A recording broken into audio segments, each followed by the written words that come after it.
Yes, I know you can't hear me. It's because my mic was far away. Hello. How are we? Happy Friday. Y'all, I'm tired. What's a good idea? I missed it. YouTube shorts. Maybe this is a controversial opinion. I don't really like watching shorts. They're like fine. I just really like TikTok. Hello. Hi, Emily Rose. I got the live. You did. You made it. Hi, friend. Thanks for coming. Autistic Frog. Hi, Kitty Pip. How's it going? Hi, Geo. Leo, I'm tired too. I'm tired. My pets are running me ragged, man. I'm a member. How do I access the Discord? Hi, Emily. The Discord is for patrons. So any tier of the Patreon, you can click the link in the description to access the Patreon. That will give you access to the Discord. I do not like shorts. Why have they taken over YouTube? Okay, Gio, same. It's not that I like dislike them, I guess. It's just that I prefer, like, if I'm on YouTube, I want to watch long form content. Like, that's what I came here for, you know? And I feel like the shorts being like in my way of watching other stuff bothers me. Joe, that makes 10 memberships today, by the way. Thank you, Joe, for donating 5 more memberships. CM, Dither, Devra, Brain Fogged Out, and Unicorn. Welcome to the channel memberships, y'all. The pink glasses are so cute. Thank you, Otter Waffle. I won't lie, they're kind of a nightmare with the ring light. But it is what it is because I think my eyeballs needed a break from wearing contact lenses. So, you know, every time Mickey says Emily, I think they're talking to me. And I'm like, how do you know my name? No, I'm sorry. I feel like that happens sometimes too, where people's usernames are like similar or like someone's username will be someone's real name. And it feels like I'm calling people out. Still on my honeymoon, pretty much no longer sick. Yay! Hi, bye. I'm glad you're not sick on your honeymoon anymore. The thing about YouTube Shorts is people cross-post from TikTok, and you can't share TikToks with people who don't have TikTok. TikToks I can send other people to me. Okay, that's valid, Home Keys. I get that. That's very fair. Hi, Armin's Rose. How's it going? How are we? Okay, hold on. I'm going to clean my glasses really quick because they're dirty, which is nuts because I just got here. So, unfortunately, I can no longer read your comments because I'm blind. Let me see. Hold on. Let me see how close I'd have to get. Now I can read your comments. I have to get like an inch away from my computer. I can see people typing things. Hold on. Let me clean my glasses faster. Okay. Oh, that's so much better. Driving to get apple cider donuts. Oh, Christine, I'm so jealous. Have one for me. TikTok plus my autistic inertia are a bad mix. I like watching TikTok compilations on YouTube with a single topic. Ooh, Leo, that's a good idea. Because I feel like I also get kind of stuck. I will just sort of roll into watching TikToks for like a really inappropriate amount of time. Hi Kiera, how you doing? Hi Aria. Thanks, waited forever for top surgery and went great. Thorn, that's so exciting. I hope that you're feeling so much better. Natty, thank you. Yeah, I don't wear them very often because I just really don't like how limiting they are. Like, I just prefer to wear contact lenses because you get like peripheral vision and stuff, but sometimes your eyeballs are suffocating. So, hi Hattie, I'm here on time. Yay, you made it, friend. Hi Raspberry, how's it going? Boop boop boop. Transjoy is my favorite. Yes, Transjoy. Yeah, we love that. Okay, I've probably had an inappropriate amount of coffee today also. I refilled my coffee cup before I left. But because I drank most of it, I didn't mean to. And then I did put a half calf coffee in there, though, so that helps. Also, I learned a life lesson as a plus-size girly. I was so focused on if a guy liked me that I forgot if I even liked him. Yes, Natty. This happens all the time, especially because people tell plus-size people that, like, you know, No one could ever like a plus size person that we think we have to like beg for people's approval and attention. And it distracts us from the real question, which is the point of like, especially first dates and stuff, which is, do you like this person? Do you want to be in further contact with this person? You know?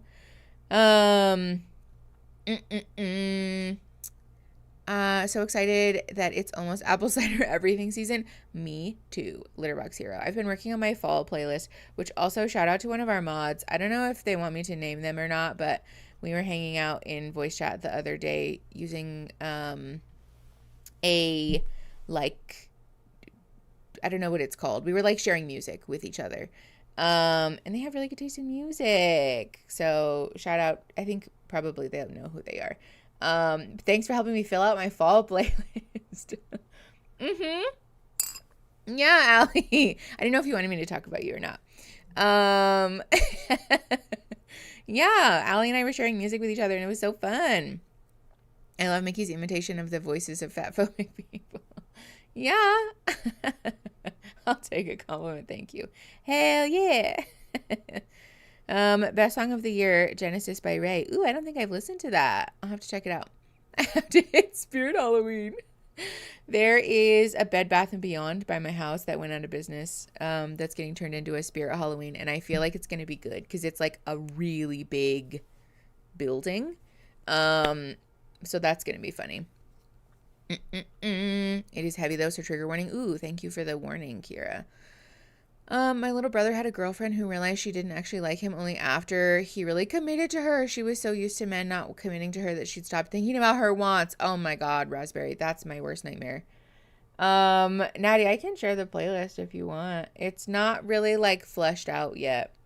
Hold on. Let me see if I can link it on here. I'm hesitant to open extra windows when I'm on stream because I'm like, watch me open something and you guys be like looking at my stuff. Not that I have anything to hide. I don't know. Just like, it's like a weird feeling being observed like that. If there's anything you don't like on the playlist, it wasn't me. Allie. Rude. True, but hurtful. Okay, hold on. Let me open my Spotify web player. It drives Aaron bananas that I don't have the Spotify app on my computer, but I don't want it. I don't like it. I don't think there's a need to, really. It's just not helpful. Okay, copy link to playlist. Let me close this. All right. I'm dropping it in Discord first. There's the playlist. There's the playlist. Don't go being super critical of my music choice. I got distracted. I think I just soaped my laundry twice. No, that's okay, Allie. Just add an extra rinse on it or whatever. It'll be fine. Ooh, I quit nicotine. Yay! Lapine is so proud of you. I hope that you're doing well. Big ups. That's a hard thing to do. Nicotine is a very addictive substance. Don't make you so dirty like that. I know, but also fair, honestly. Gonna be Tiny Desk Chapel for Halloween. Leo, that's such a good costume. I love that. Yeah, okay, wait, actually, I need help, you guys, because my bestie and I are going to Philly FatCon, and there is like a costume, like dress up Halloween thing at the end of the convention, and I don't know what to go as because I feel like plus size people get thrust into these roles for Halloween that are like, you can be like Ursula or you can be like a potato. And that's it. There's like this sort of joke costumes that are like the inflatable ones or just like being very obviously like, you know, don't perceive me. Of course I don't think I'm sexy. Or like only the like fat sexy costume, which is like basically Ursula. OBS disconnected. That is so cool. I love that for me. OBS, what are you doing, man? Reconnection successful. Okay. Woo. Stress. Many stress.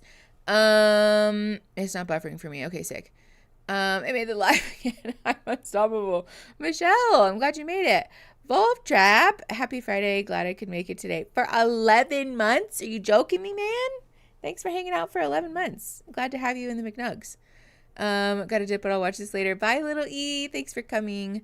I will again recommend Eris from the animated Sinbad for you. It was 100% part of my bisexual awakening. You think? I don't know. I don't know who that is though. So I think I would want to be somebody that I know who that is, you know? Okay, Morticia Adams and Lily Munster could be good. I could go with that. Yeah. I do a fairy every year and I already have the wings. Okay, love that. You want to be Thorn from Hex Girls? Wait. Naughty, that's kind of a sick idea. The Hex Girls could be like kind of game changing actually. Wait, I'm writing that down.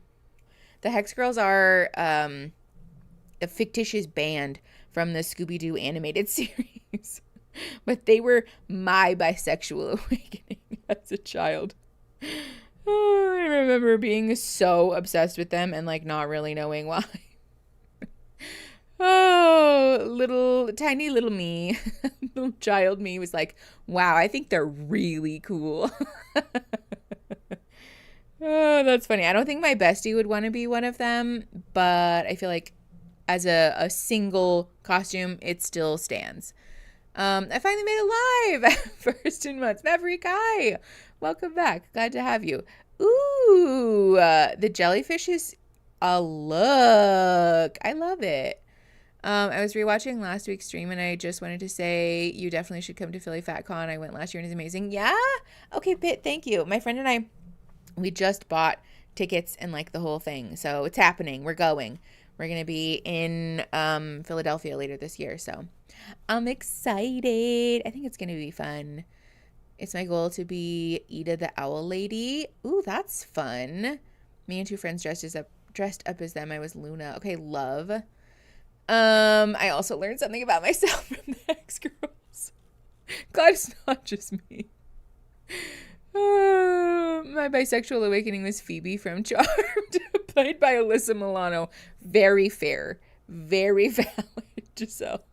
I feel like you're not alone in that one, that's for sure. I always do an alien or a fairy. Honestly, really solid choices. An alien is a good choice too. Totally Spies is a classic, but Totally Some Weirdos Fetish cartoon. Oh no. That's probably true, actually. Okay, hold on. This coffee, I think, is making my brain suck. So I'm going to go get a water. Just, you hang out there. I'll be right back. Just amuse yourselves. Oh no.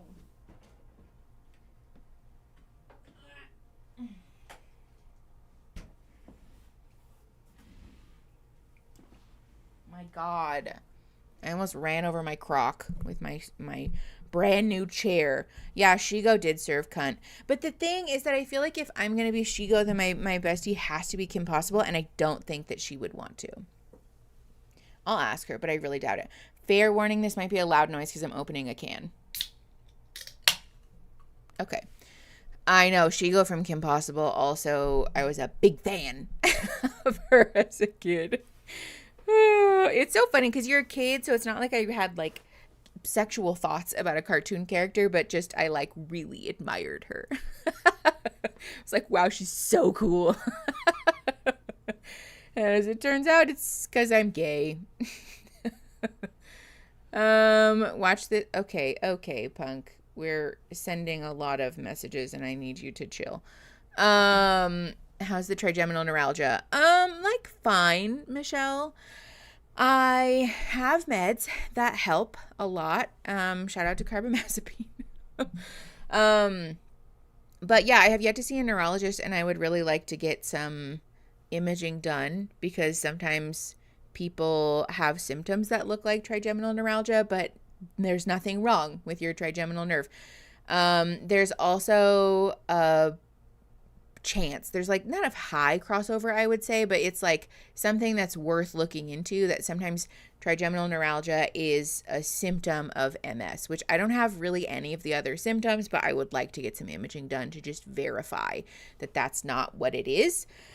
Because if you have imaging done and it's like pretty clearly your trigeminal nerve being compressed, then they're like, okay, It's fine, right? So that's a little scary. Yeah, exactly, Allie. Better to be safe and to know.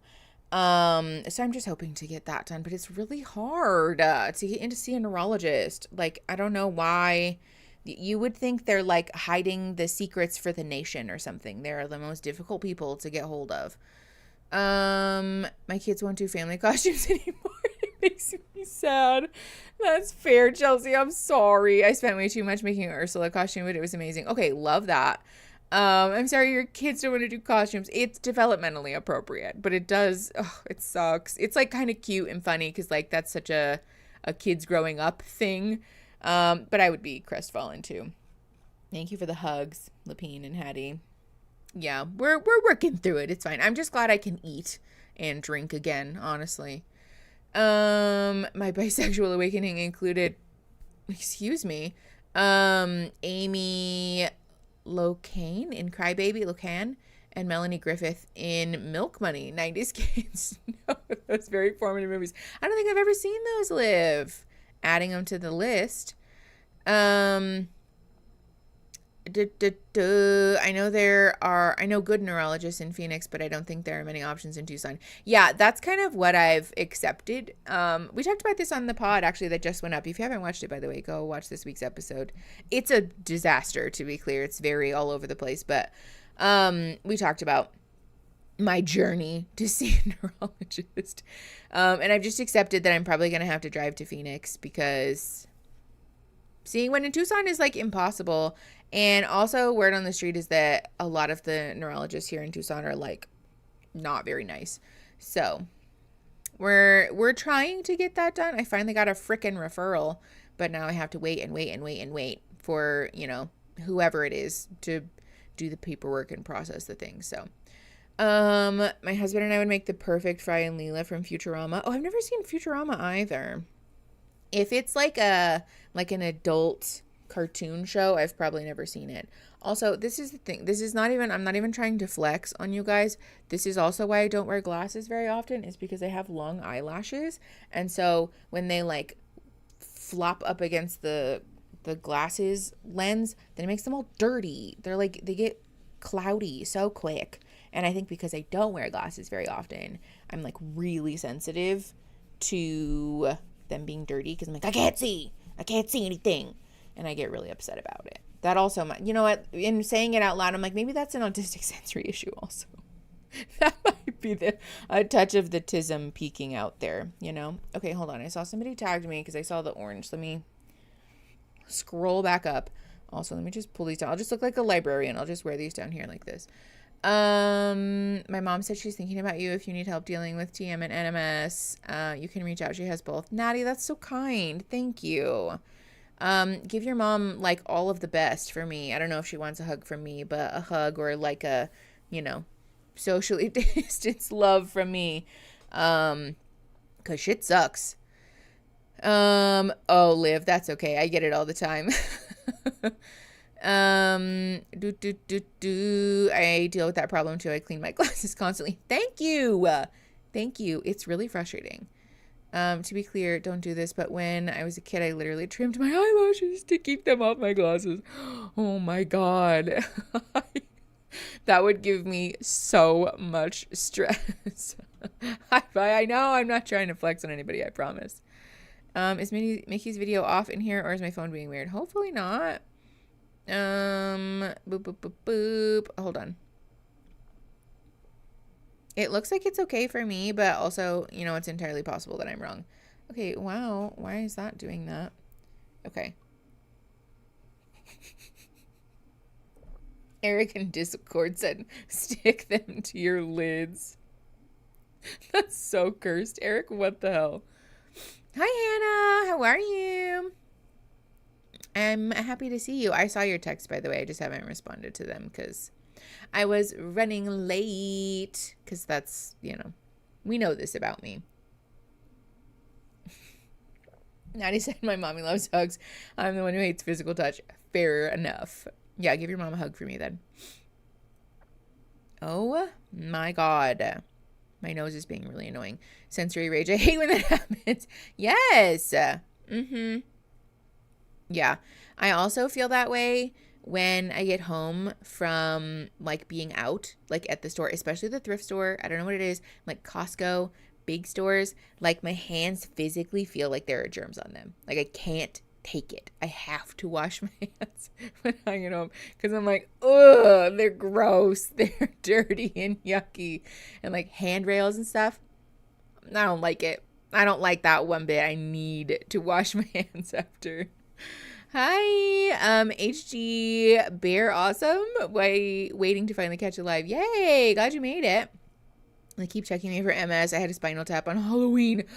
Christine, oh my God.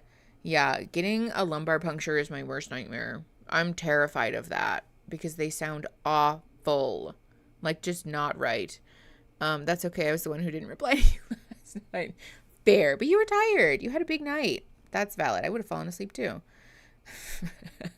Hattie, yes, absolutely that feeling. I'm pretty sure you're supposed to wash your hands after being, well, yes, Raz, right, that's true. Yeah, wash your hands after you've been out in public. But it's just, you know, it's funny when you can like feel something being gross, even though there's nothing on your hands, you know?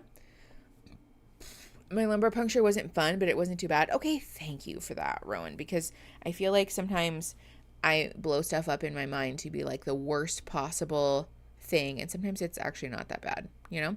On the topic of awakenings, Sailor Starlights from Sailor Moon. They were the coolest. I feel like so out of the loop because I've never seen Sailor Moon, you guys. I didn't watch that stuff growing up. I was like a Disney Channel kid. I watched a lot of that. I watched a lot of like little kid Disney Channel stuff like Dora. Was Dora on Disney Channel? I don't know. But like Blue's Clues, I watched a lot of that. I also watched the Backyardigans a lot when I was a kid. I was a little too old for the Backyardigans, but I watched it anyways because the music absolutely slaps. And Little Einsteins, that too. Is that hand thing not normal? I mean, I feel like people probably feel that way, especially in, you know, world since COVID. But for me, it's definitely a sensory thing. I was super scared going in though. Oh yeah, Rowan. I mean, how could you not be? Lumbar puncture is such a terrifying and visceral phrase. Yeah, lumbar puncture, spinal tap. It's not good. It's not great. I won't talk about it in detail. Are those all in Nickelodeon? Oh my God. That's really funny, Amanda. Thank you for correcting that. No, but I won't talk about it in detail because it's a little bit squicky, but it is not great. But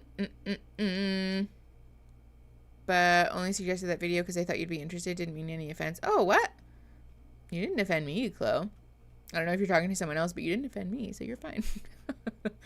Happy Virgo season. I know. Yes, happy Virgo season, my friends.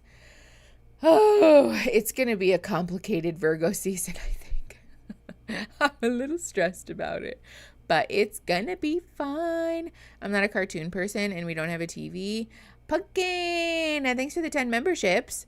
I laughed though when Peppa Pig was on in a waiting room and my 4-year-old was so excited that Bluey was on. Chelsea, that's really cute. Hold on. Maxie said I'm so bummed I can only watch for like an hour and then I have to go to a dumb academic retreat. Ooh, I'm sorry that you're having forced fun time, but maybe it'll be cool. Slam poetry can be cool sometimes. Yay, Captain Quesadilla, you got a membership. Who else got one?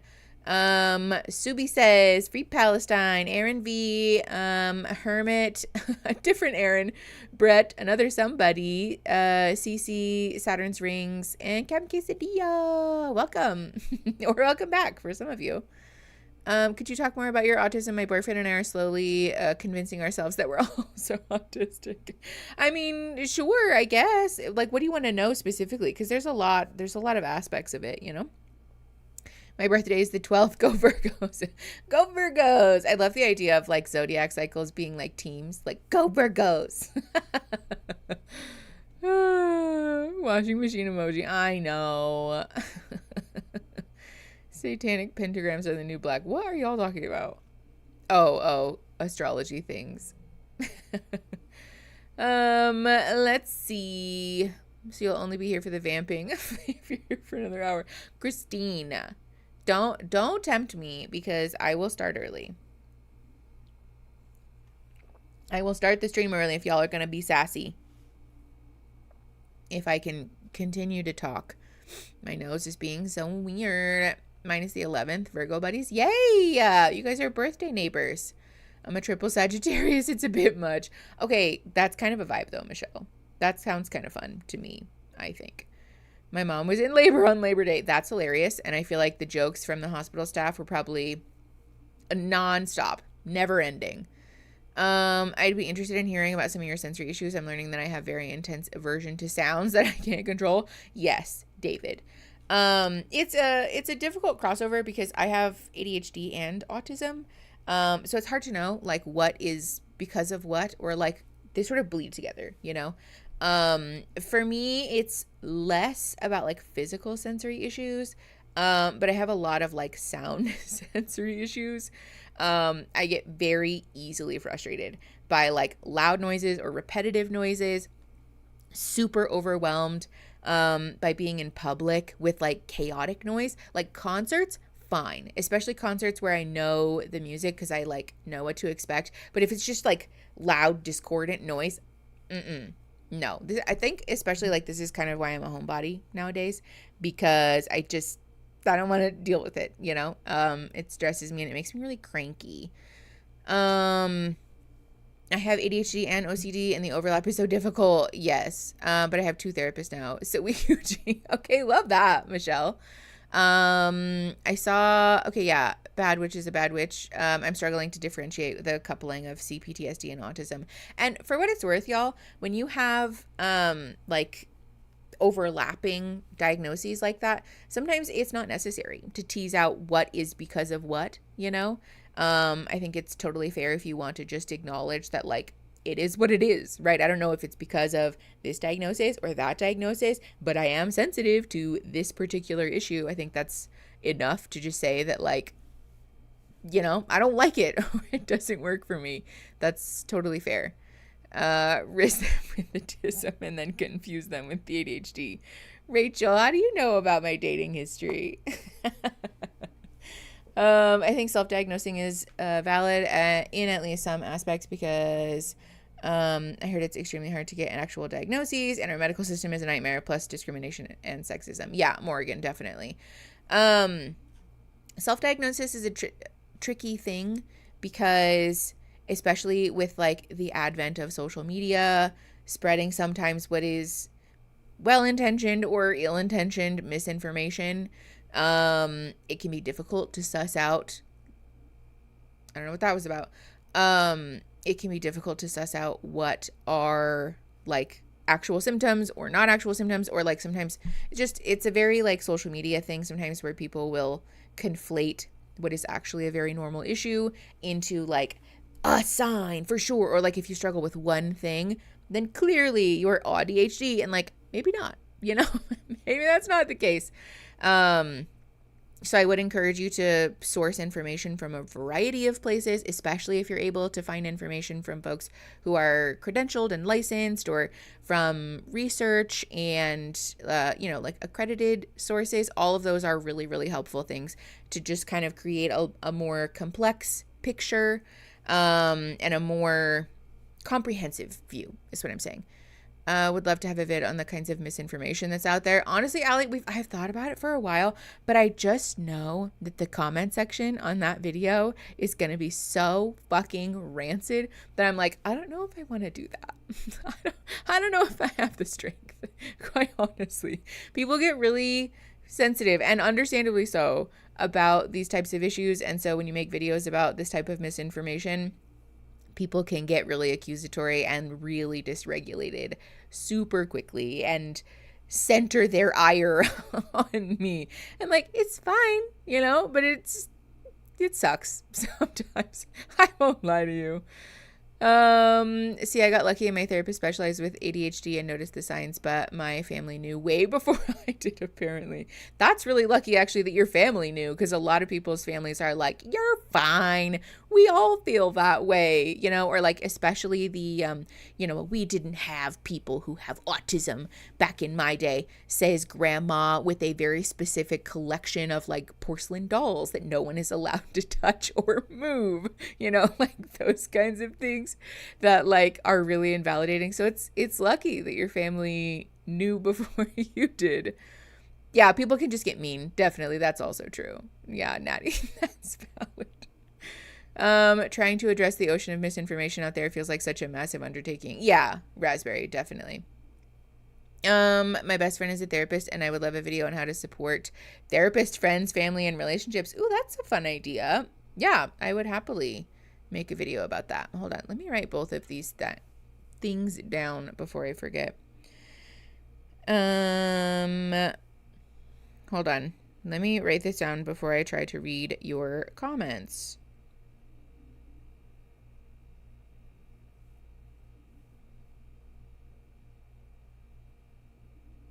I hate when autocorrect. I tried to write misinfo about autism and it said missing about Austin's. No, you don't need to correct that. Thank you. Okay. Let me scroll back up. Same with people faking Tourette's. Just stop. Oh God, why do people do that? I went down a rabbit hole and I'm fully convinced I have avoidant personality disorder. I wish I could get officially evaluated. Personality disorders are hard to get officially evaluated for. Christine, hi. Love that we're posting gifs of Trixie and Katya in the Discord chat. It's my first time hearing that from Sailor Saturn. Oh. Unrelated, sorry. My only wish with self-diagnosis is that there's an influx of people who now self-ID as autistic but throw those of us under the bus whose social issues make us come off as weird and creepy, etc. Yeah, home keys. It's a fine line. It's a difficult thing. Are you on live chat? No, I am not, Christine. Thank you. Also, when you get diagnosed and your parents and you are like, bruh, it's definitely from you. Yeah. I know, it's funny realizing your own diagnosis and then seeing the genetic links and being like, huh, isn't it interesting that some of my family members have these really specific hobbies or interests, or like that their social quirks might have actually just been their autism peeking out. My sensitivities are always to smell. Yes. Sometimes I have to actively leave locations because someone's wearing a perfume. Or there's an air freshener. Yeah, Cassandra, that's definitely a thing. Mine are a lot of like texture issues too. Like I feel very strongly about the textures in my food. I struggle a lot with food that just, I won't talk about it because it's going to make me feel squicky, but I have sensory issues around food that make it really difficult for me to feed myself sometimes. Very like ARFID kind of stuff, you know? Also, this is me being diagnosed before oh my God. Okay, I'm not saying that out loud just because that's really triggering, but yes, home keys. Oh my God. Christine, my mom, when I told her I was getting assessed, if any of my children are autistic, it's your brother. My mom, after I got diagnosed, I never said that. That's insane.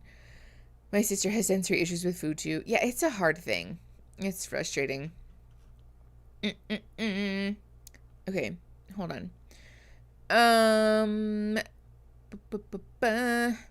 My mom saying I'm not autistic because a ton of people in our family do something. Yes, exactly. Yeah, we all do that. Like, yes, exactly. The call's coming from inside the house. Hello?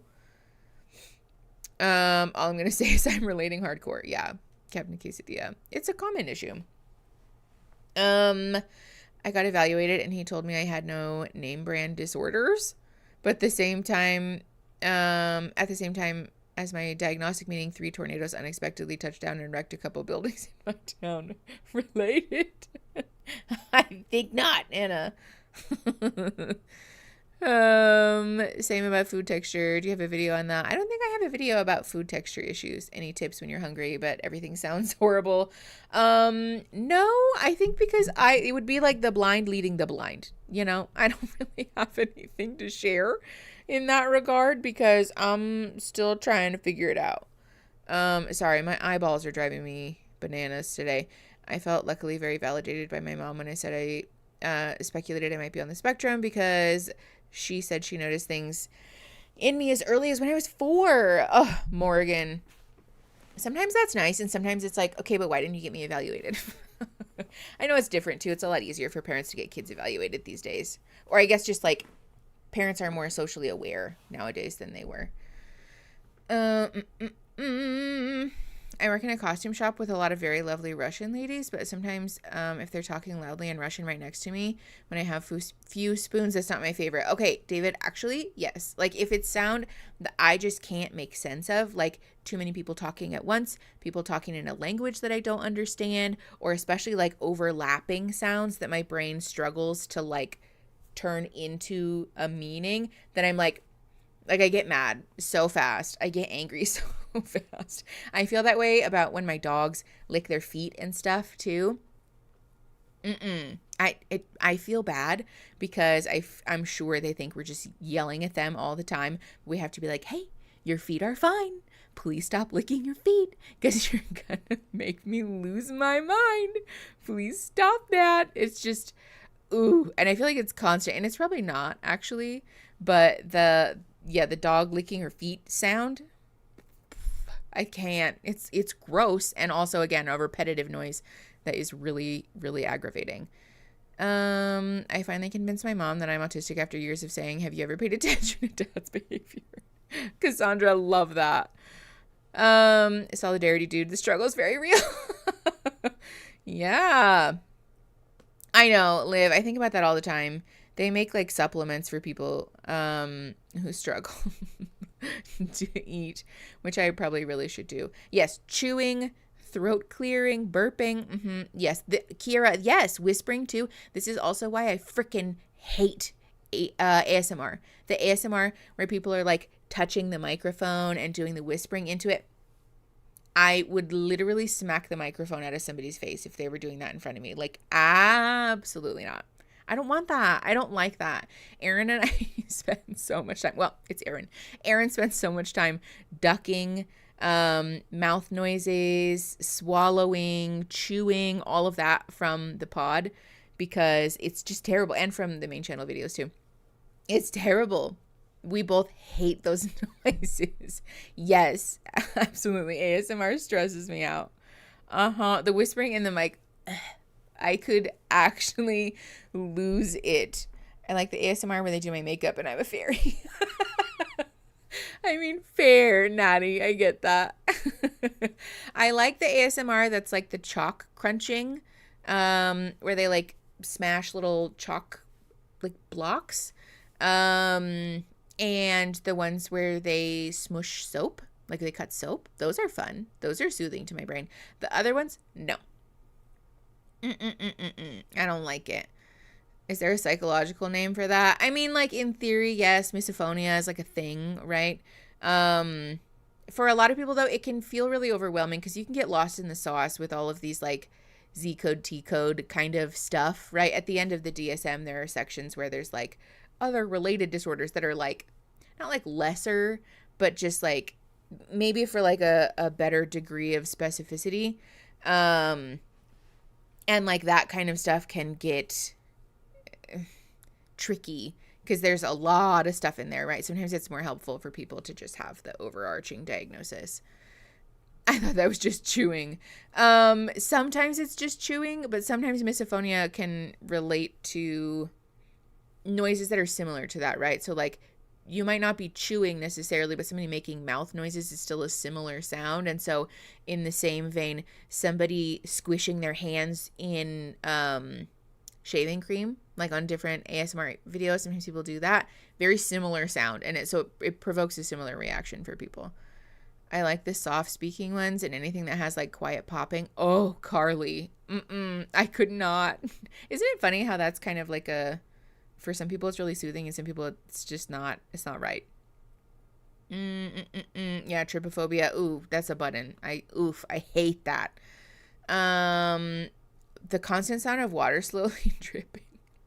I mean, it's been used historically as a torture device for a reason, I think. So, ooh, nail on a chalkboard is just bad across the board. I think most people hate that.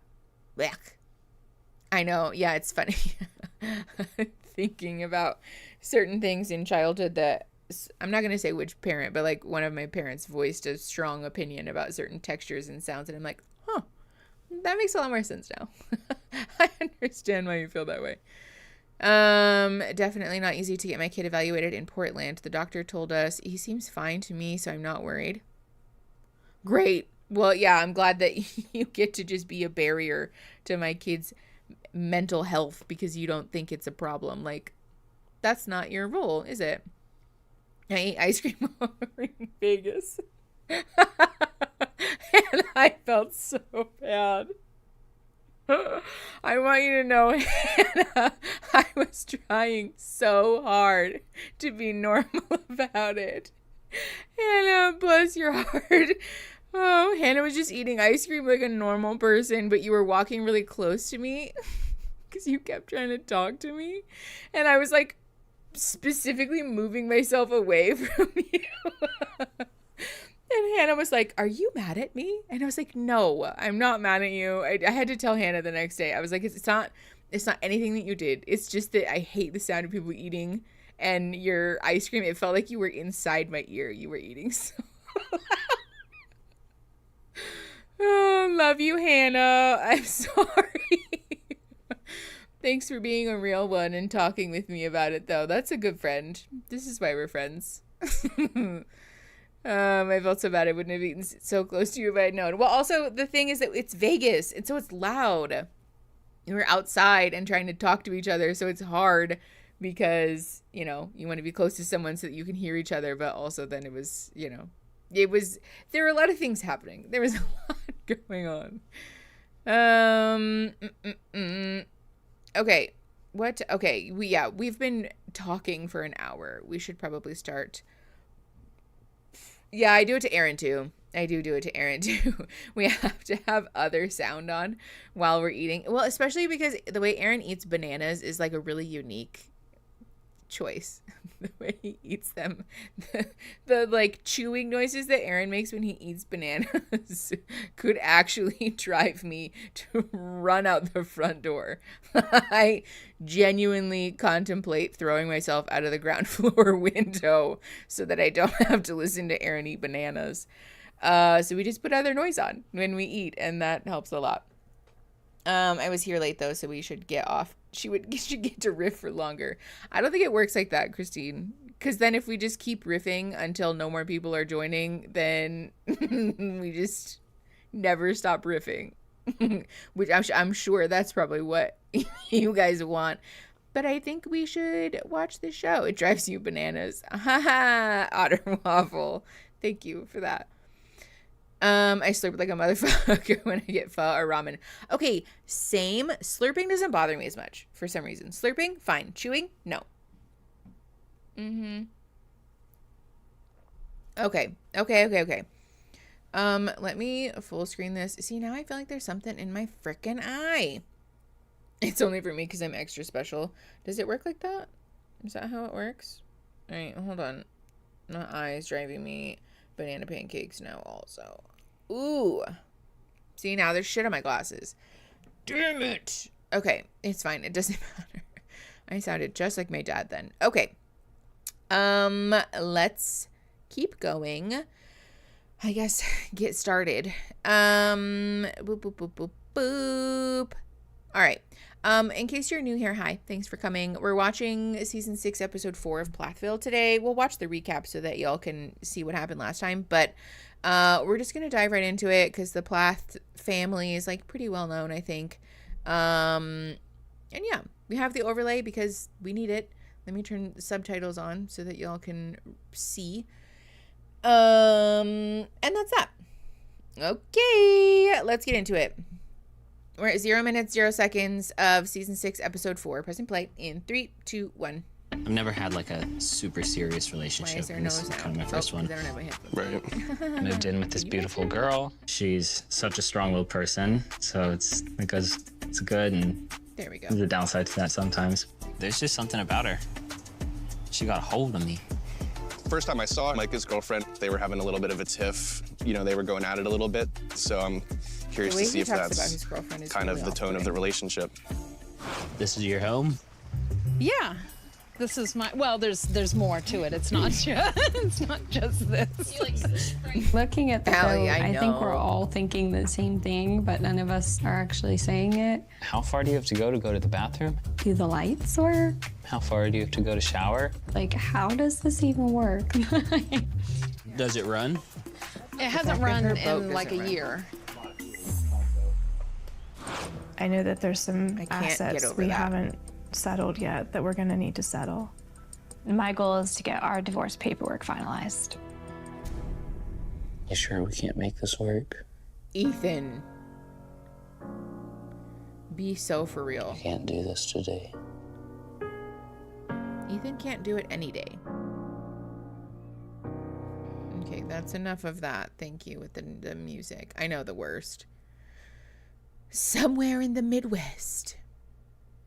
Olivia's just driving, and it's just music. Just driving.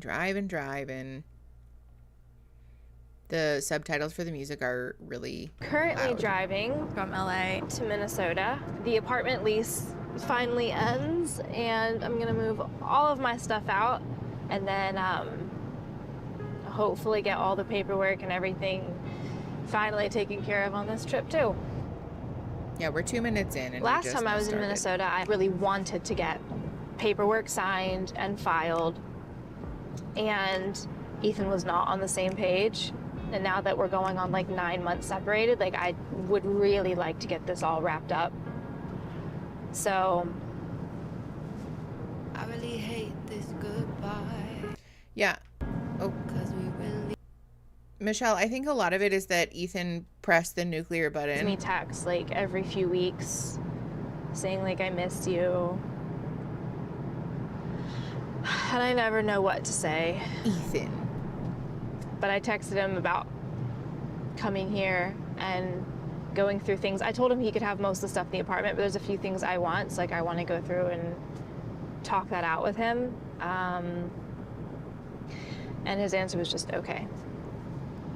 Also, Like, that part of me feels so frustrated for how this process is playing out. And then I see Ethan, I see how sad he is, and it's hard to feel so frustrated. No, I think that's fair. I don't even know. I say that, and then like if he doesn't sign, like I'm gonna be so pissed. So then I don't even know what I'm doing. I'm trying not to think about it, I guess, to be completely honest. Oh, Olivia. I don't really know. I left myself a few days to pack up stuff and move things out. I'll see whatever else happens, because I have learned by now that I might make plans and schedules, but around the Plath, like they always change, so No. we will see. I could not handle that. No, that's okay. The fact that she has a Polaroid in her rearview mirror stresses me out. But yeah, I think Ethan pressed that nuclear button and figured that Olivia would come crawling back, and then she didn't. And so now he's like, wait, hold on, I don't want this. 21, finally, we can have our first drink together. Okay, this is Mariah and Ethan In America. going to the bar. Lydia and I are visiting family in Minnesota, and we're staying a little bit longer to support Ethan because Olivia is coming to town to finalize the divorce, so I know that's going to be hard. But The other thing about this show, The other thing about this show that is kind of infuriating is that this is so obviously a setup, right? Like the timing of all of this is just way too convenient that Mariah and Lydia just decided, they just happened to be visiting other family that they ostensibly don't really visit, right? And now all of a sudden Ethan and Olivia are going to sign divorce paperwork and all this stuff. Like, no, totally. This was not producer orchestrated whatsoever. I'm sure this has nothing to do with the filming process. Ethan's gonna have his whole family backing him up, and Olivia's gonna be by herself. If that's not a perfect summary of their entire marriage, I don't know what is. Why would anyone do that? That's so dangerous. Well, yeah, exactly. But also, I think, Natty, it worked for Ethan before. I know, don't fall for his pity trap. Yeah, this is the sad couple, Kyle. Okay. Yes, exactly. Don't hit the nuclear button unless you're prepared for the consequences. Like, that is an important lesson to learn, I think. in relationships. Okay, pressing play. We're at 4 minutes, 11 seconds. Pressing play in 3, 2, 1. Things that I really wanted to do while I'm here is have a drink with Ethan. And Lydia's not coming because she's still a baby. How are you? Hey, Hi. doing good. How about What you? would you like? Good things. I'll get a cup of coffee. Sure. For you? I just turned 21, so I wanted him to have a drink with me. Okay. Come on. If I was the bartender, It's I'd be illegal like, to drink coffee at a bar. it's literally not. I did not realize that Ethan isn't drinking right now. Maybe you He guys told me should he talk doesn't about mind that. drinking when he's just out being social. Apparently, I'm not. Somebody he wants to be social with. All right. Enjoy. Thank you. But I was Besides the fact that it's strange to me that we didn't discuss this. Second of all, don't pressure people when they tell you that they don't want to drink. They don't. Like, they might not want to have a drink for a multitude of reasons, right? It doesn't necessarily have anything to do with you or them not liking you, but let's just not push people into doing things that they're not comfortable with. It's really strange, especially because if you offered somebody drugs or another substance and they said no, a lot of people would understand that it's really not okay to say, oh, come on, right? Like, some people would pressure those people, sure, but I think it would be a lot more socially unacceptable to do that with any other substance. But just because alcohol is so normalized in our society, it's like totally okay to like badger someone into drinking, and like, that's not okay. Don't do that. Thanks, B-Brain. Also, hi, thanks for coming. Just turned 21 and still haven't been to a proper bar. Really, Leo? I mean, they're kind of, I think going to a bar is more so fun depending on like the people you're with, you know? Saw an excellent phrase translated from some unknown language. Oh, have you been burned by the fire you started? Oh, yeah, no, that's definitely Ethan. It seems like sensory hell. It kind of is, depending on the particular environment. Yes, Rebecca, same. Excuse. Okay. Let's keep going. 5 minutes and 1 second. Pressing play in 3, 2, 1. so like he's working through a lot of stuff right now internally, and I think that's really admirable. Meanwhile, I'm gonna have a beer. Isaac's driving my car. Whatever. I was really scared having him with Blackjack in the back, because Blackjack needs to be like on your shoulder while you're driving, and he tries to like be really close to you even though he's in the back. Is he scared? No, he just has attachment issues. Yeah, obviously he's raised by you. Separation anxiety. Remind me not to let you raise my kids. Do you want to have kids? Oh, yeah. Me too. Listen, this is just a PSA. I know that I'm being really nitpicky. This is not necessarily about them specifically, but just as a PSA. If you have a dog, a pet generally, really, there are lots of valid ways to keep that animal safe inside of a car. But like, please, especially if you're going to be one of the people who doesn't have them seat buckled in, like, I think that's really valid and I get that, right? But if you're not going to have your pet seat buckled in, please be really careful about the way that they're orienting themselves in the car. Like, it can be really dangerous. If you get in an accident and that dog is like on your shoulder, there's lots of really scary things that can happen to that dog. Or if you have the windows open, there's lots of scary things that can happen to that dog. Like, just please be careful with your animals. Please don't take for granted the fact that like just because they're an animal doesn't mean they don't need to have like safety restraints or like a safety, like you don't need to think through their safety in some regard, because you do, especially if they're a big dog. Just like, it's not funny. Yeah, Hattie, it's not as funny as you think it is. Yeah, no, there are pet seatbelts. Like I said, there's lots of valid ways to restrain an animal in a car, but just, even if you're not going to utilize one of those things, please don't have your pet be like on your lap or over your shoulder, or have their whole body hanging out of the window. Like, there's just, please care for your pets. Their safety is just as important in the vehicle as yours is. That's it. Okay. 5 minutes, 40 seconds. Pressing play in 3, 2, 1. Finding somebody now, to me, that, like, I'm like, Hi, oh, I could David. have kids with you seems very overwhelming. It's a valid feeling. I get that. Dating for me right now is like a waste of time, energy, and heart, in my opinion, because I can't afford to give my heart away to too many. Strange purity culture Yeah, sentiment. I don't know but what go the off. answer to finding the right person is.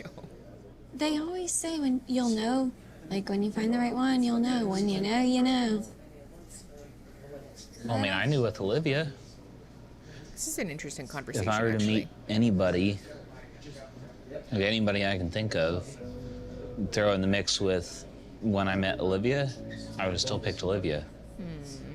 But look where we are today. Like, as far as as sure as a human being can know, I feel like I knew.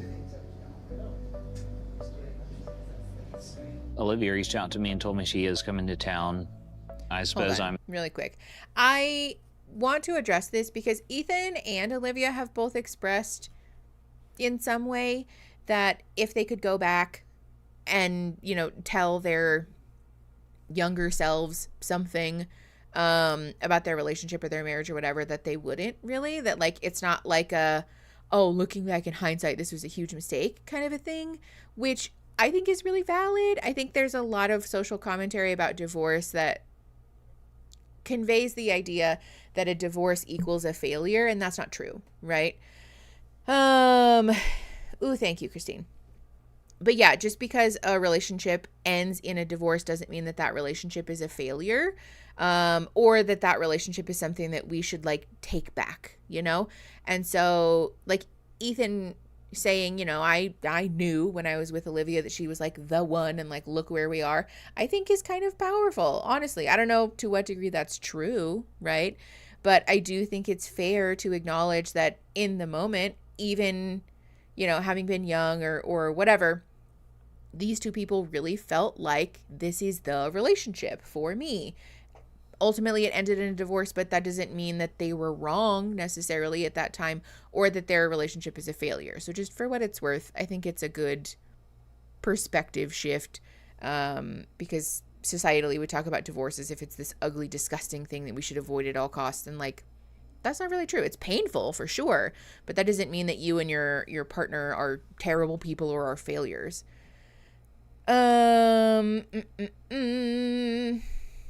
Okay. Yeah, I don't think the reminder from Christine about not name calling because these are real people and not characters was at any particular person. There's just been a little bit of that in the chat. So please be mindful. These people are people, right? They're not characters, like Christine said. Lapine, I don't know if you're being sarcastic or not, but also big love to you, friend. I see you. Okay. Let's keep going. 6 minutes and 42 seconds. Pressing play in 3, 2, 1. As ready as I'm ever going to be to sign the divorce papers. Good. I almost wished I would have just done it last time she was here because, you know, rip the Band-Aid off type thing, but I just couldn't. I physically felt like I couldn't last time she was here, so Hi, maybe Vic. this time will be different. I know I have a lot. I'm at fault, you know, for where we are today, I would say, just as much as she is, but Thank you. we Ethan. changed, she changed, we grew apart. Tell your family that, I don't know. because they love to victimize. There was a time that villainize, Olivia and I rather. were very close. Well over a year ago that unraveled, and it's been no contact ever since. The thing with the credit card, she was using a made-up story to validate her big emotions.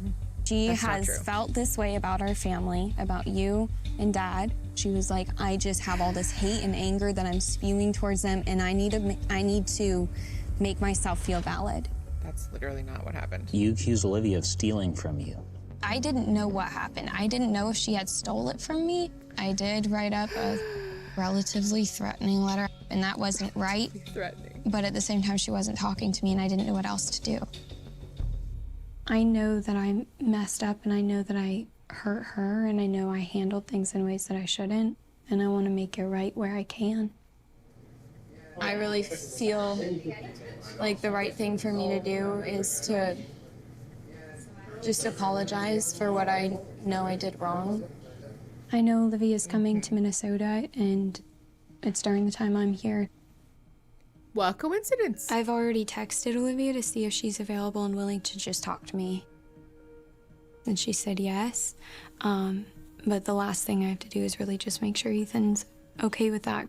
Okay, hold on. For those of you who are asking, the crux of the issue is that Olivia spoke last season about how Kim, Ethan's mom, allegedly had access to Ethan's credit card and had allegedly used that credit card to buy product for her own MLM. Like this is all alleged.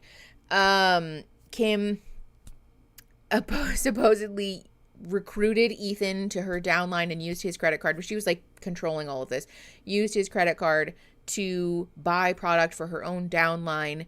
And Ethan, when Ethan and Olivia got married, kind of expressed like not really wanting to do this. And so Olivia was like, just cancel it. And he was like, I can't, I don't have the password to this.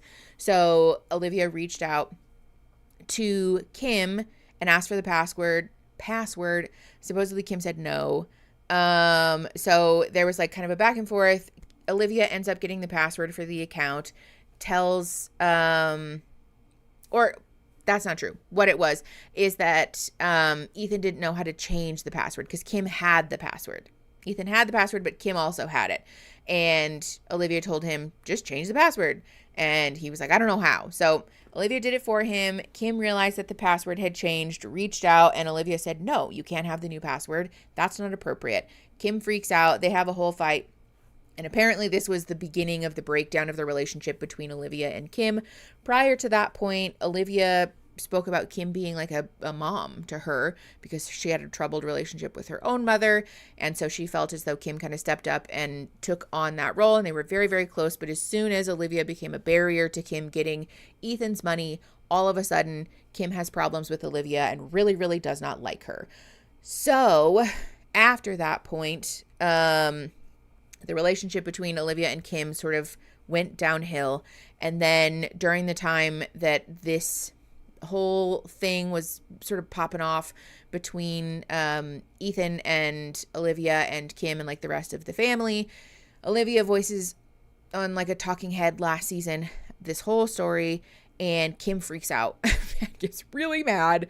And all of the older kids posted this statement on social media saying that Olivia's a liar and that's not what happened and she made it all up and blah, blah, blah, blah, blah. And then Ethan validated Olivia's story and said, no, that's true. That is in fact what happened. Much to the dismay of everybody in the Plath family. So at that time, Mariah took this firm stance that Olivia was not her friend. They were not close anymore. They were not in contact, whatever. Mariah has also worked on music independently and blah, blah, blah, whatever. But because the Plath kids had been denied access to the internet and didn't know how to use the internet in the same way that Olivia had to help Ethan learn how to change his own bank password, Olivia had to help Mariah learn how to use the internet so that she could stream her own music or make her music streamable. So the account was in her name. She didn't take any of the money from it. She didn't cut Mariah out of it, but because Mariah forgot the password while Ethan and Olivia were vacationing in Europe, Mariah accused Olivia of changing the password on her and stealing all the money from her and all of this stuff, to which obviously Ethan and Olivia were pretty upset and said that's not at all what happened. But that was the story that Mariah stuck to. And so now, since then, it's sort of all come unraveled and it's become clear that that's not really what happened. Actually, what it was is that Mariah just didn't really know how to access her own stuff. And so she insisted that Olivia must be hiding it from her. And that's, not really what happened. So Mariah has sort of owned that, like, this was not true. And she accused Olivia of things that didn't really happen, and created even more, hostility in a situation that was already pretty overblown. So that's like a really brief and flyover summary of what happened. I know, yeah, a lot of drama. Also, Kim just loved that the kids put out a public statement.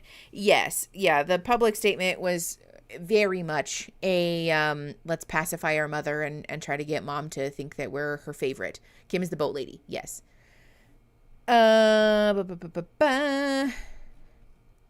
Okay. 8 minutes and 46 seconds. Pressing play in 3, 2, 1. Mentally, emotionally, Ethan's in a tricky spot. I texted her to meet up and talk things through. Most importantly, I don't want to like step over, I don't want to like if you weren't comfortable with something. Where was this energy last year? Really quick, for what it's worth. This is also an interesting hypocrisy because when Ethan and Olivia were married, the family was pretty ruthless about criticizing Olivia, about insisting that Ethan stand up for himself and that, Olivia's taking advantage of him and she's ruining our family and she's the reason our family's falling apart, all this stuff, with pretty reckless disregard for how that affected Ethan, right? They were very vocal about disliking Olivia and putting their foot down and all this stuff. Excuse. Even though it put Ethan in a really uncomfortable position of having to be ripped in half between his wife and his family of origin. But now that they're getting divorced, all of a sudden, we're very diplomatic and interested in Ethan's opinion and not wanting to step over him and not hurt his feelings. Like, where was this energy when they were married, y'all? Like, why are we being more considerate of Ethan's feelings now that he and Olivia are getting a divorce than when they were actually married? Yeah, Kyle, Ethan and Olivia are the ones getting a divorce. It's an interesting view, I think, into the way that dysfunctional families work, which is that now that they've gotten what they wanted, they're more comfortable to put on this appearance of people who are so totally reasonable. And, we just want to be, validating of everyone's emotions and blah, blah, blah. Except that that's not really the case, right? It's just more so that like now that the dysfunctional family has been pacified, they're willing to put on this air of civility that was not there in the beginning. Is it me or does it kind of feel like both Ethan and Mariah are regressing? Yeah, no, definitely. They're both now acting like their family did nothing wrong and they didn't betray them and ask each other to do horrible things. Definitely, Rebecca. I made a main channel video about dysfunctional families. I can try to link it in the description, but if you search the channel, you'll find it. But this is classic dysfunctional family, which is that when people try to break away from the family, sometimes they're successful and then sometimes there's this like regression. It happens a lot, actually. It's very common for people to get sucked back into this dysfunctional family, and there's a pretty concerted effort at revisionist history there, where we're all just like, didn't happen, we don't need to talk about it, don't worry about it. And this is why it's so difficult for kids who are part of dysfunctional family units to really break away and become their own people, because there's this pull that's like very gravitational in a way, right? It's like planets orbiting around each other. And maybe you're able to distance yourself for a while, but you end up kind of getting like slung back into this whole mess. I feel like Olivia was their only connection to the outside world, and with her gone, they got reabsorbed into the dysfunction. Yeah. Well, and because Olivia got labeled as identified patient, right? Olivia's the problem. Olivia is the reason that our whole family is fucked up. Surely it's not because Kim and Barry didn't parent their children. Surely it's not because Kim is very selfish and self-centered. Surely it's not because Barry is an absentee father who cares very little for the day-to-day care and rearing of his children. Surely it's not because we have a very obvious hierarchical relationship amongst the children, or some of them are allowed to be mean to the other ones and the parents just don't intervene. Surely none of that has anything to do with it. It's all Olivia. And so now that those kids have distanced themselves from Olivia, who's been identified as the fly in the ointment, they're all getting sucked back in because they want this attention. They want this validation. It's very human to want validation and love and approval from your family. And in these dysfunctional systems, love and approval is conditional, right? And in this situation, the condition became turn your back on Olivia. So they all did this in order to get the love and approval from their parents that they were lacking in childhood. Maybe. To be clear, we don't know them, but from the outside, it really reads that way. Reminds me of how many attempts it takes people/women to leave abusive relationships. The attachment is hard to leave behind. Yeah, absolutely. Because we're essentially what is happening is that we're searching for healing, right? We have these wounds, sometimes childhood wounds, and in our search for healing and, again, love and approval, we mistake conditional love and approval for what that healing will feel like, right? And that's not true, but it takes a couple go rounds for us to figure that out and for us to find an alternative route. We have to have a valid exit strategy before we can really actually break away from that dysfunction. I wonder if someone else will take Olivia's place as the problem. I think it might be Micah's girlfriend. Yeah, Emily, yeah. I think that train is coming right down the tracks at Micah's new girlfriend, and I do feel bad for her. I do. I think she is a little bit odd, but I think Micah and Veronica, I think is her name, they're in for a rude awakening if they think that they're going to be the happy-go-lucky, free from ire relationship, because I don't know if that's gonna be the case. And who knows? Maybe I'm wrong, but I don't know. Well, yeah, Hellfire Fox. Hellfire Fox in Discord said, in this house we hate women, the mom, probably. It does kind of read as an emotional incest type of relationship, right? Where the energy is very much, no one is good enough for my boys, right? Feeling as though you're losing the love and affection, right? And I think especially hearing the way that Kim describes her relationship with Barry as being really unloving and feeling unseen, this is a common issue where these women who are unseen and uncared for and, like, honestly, a lot of times just really, like, not valued as people, raise the men that they wish they were married to.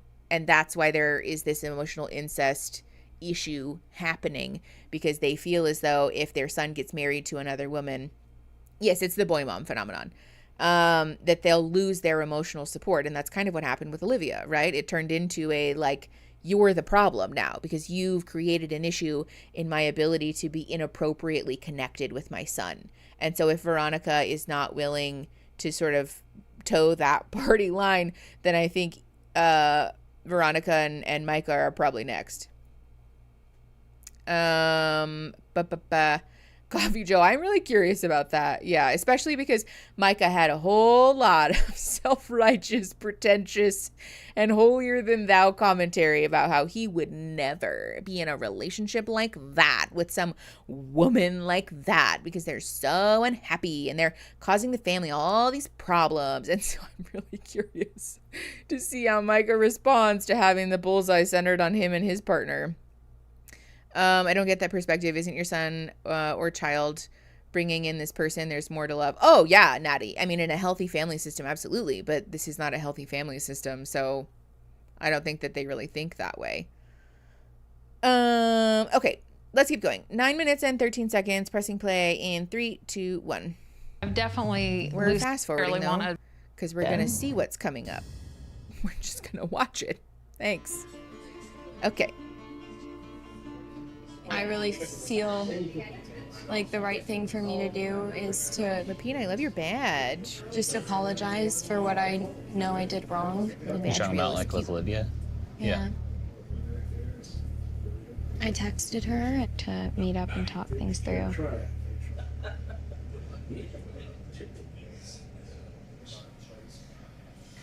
No, I think if that's what you feel you should do, you should definitely do it. Most non-committal response. Oddly enough, I believe it'll be a very good thing for Mariah to talk to Olivia if that's what she feels like she needs to do. And what Olivia does with it is up to Olivia, but I think at the very least, Mariah will feel like she's taken her part in the responsibility for whatever she feels she needs to apologize for and make right, and then at that point she'll be at peace. That's all between you and her.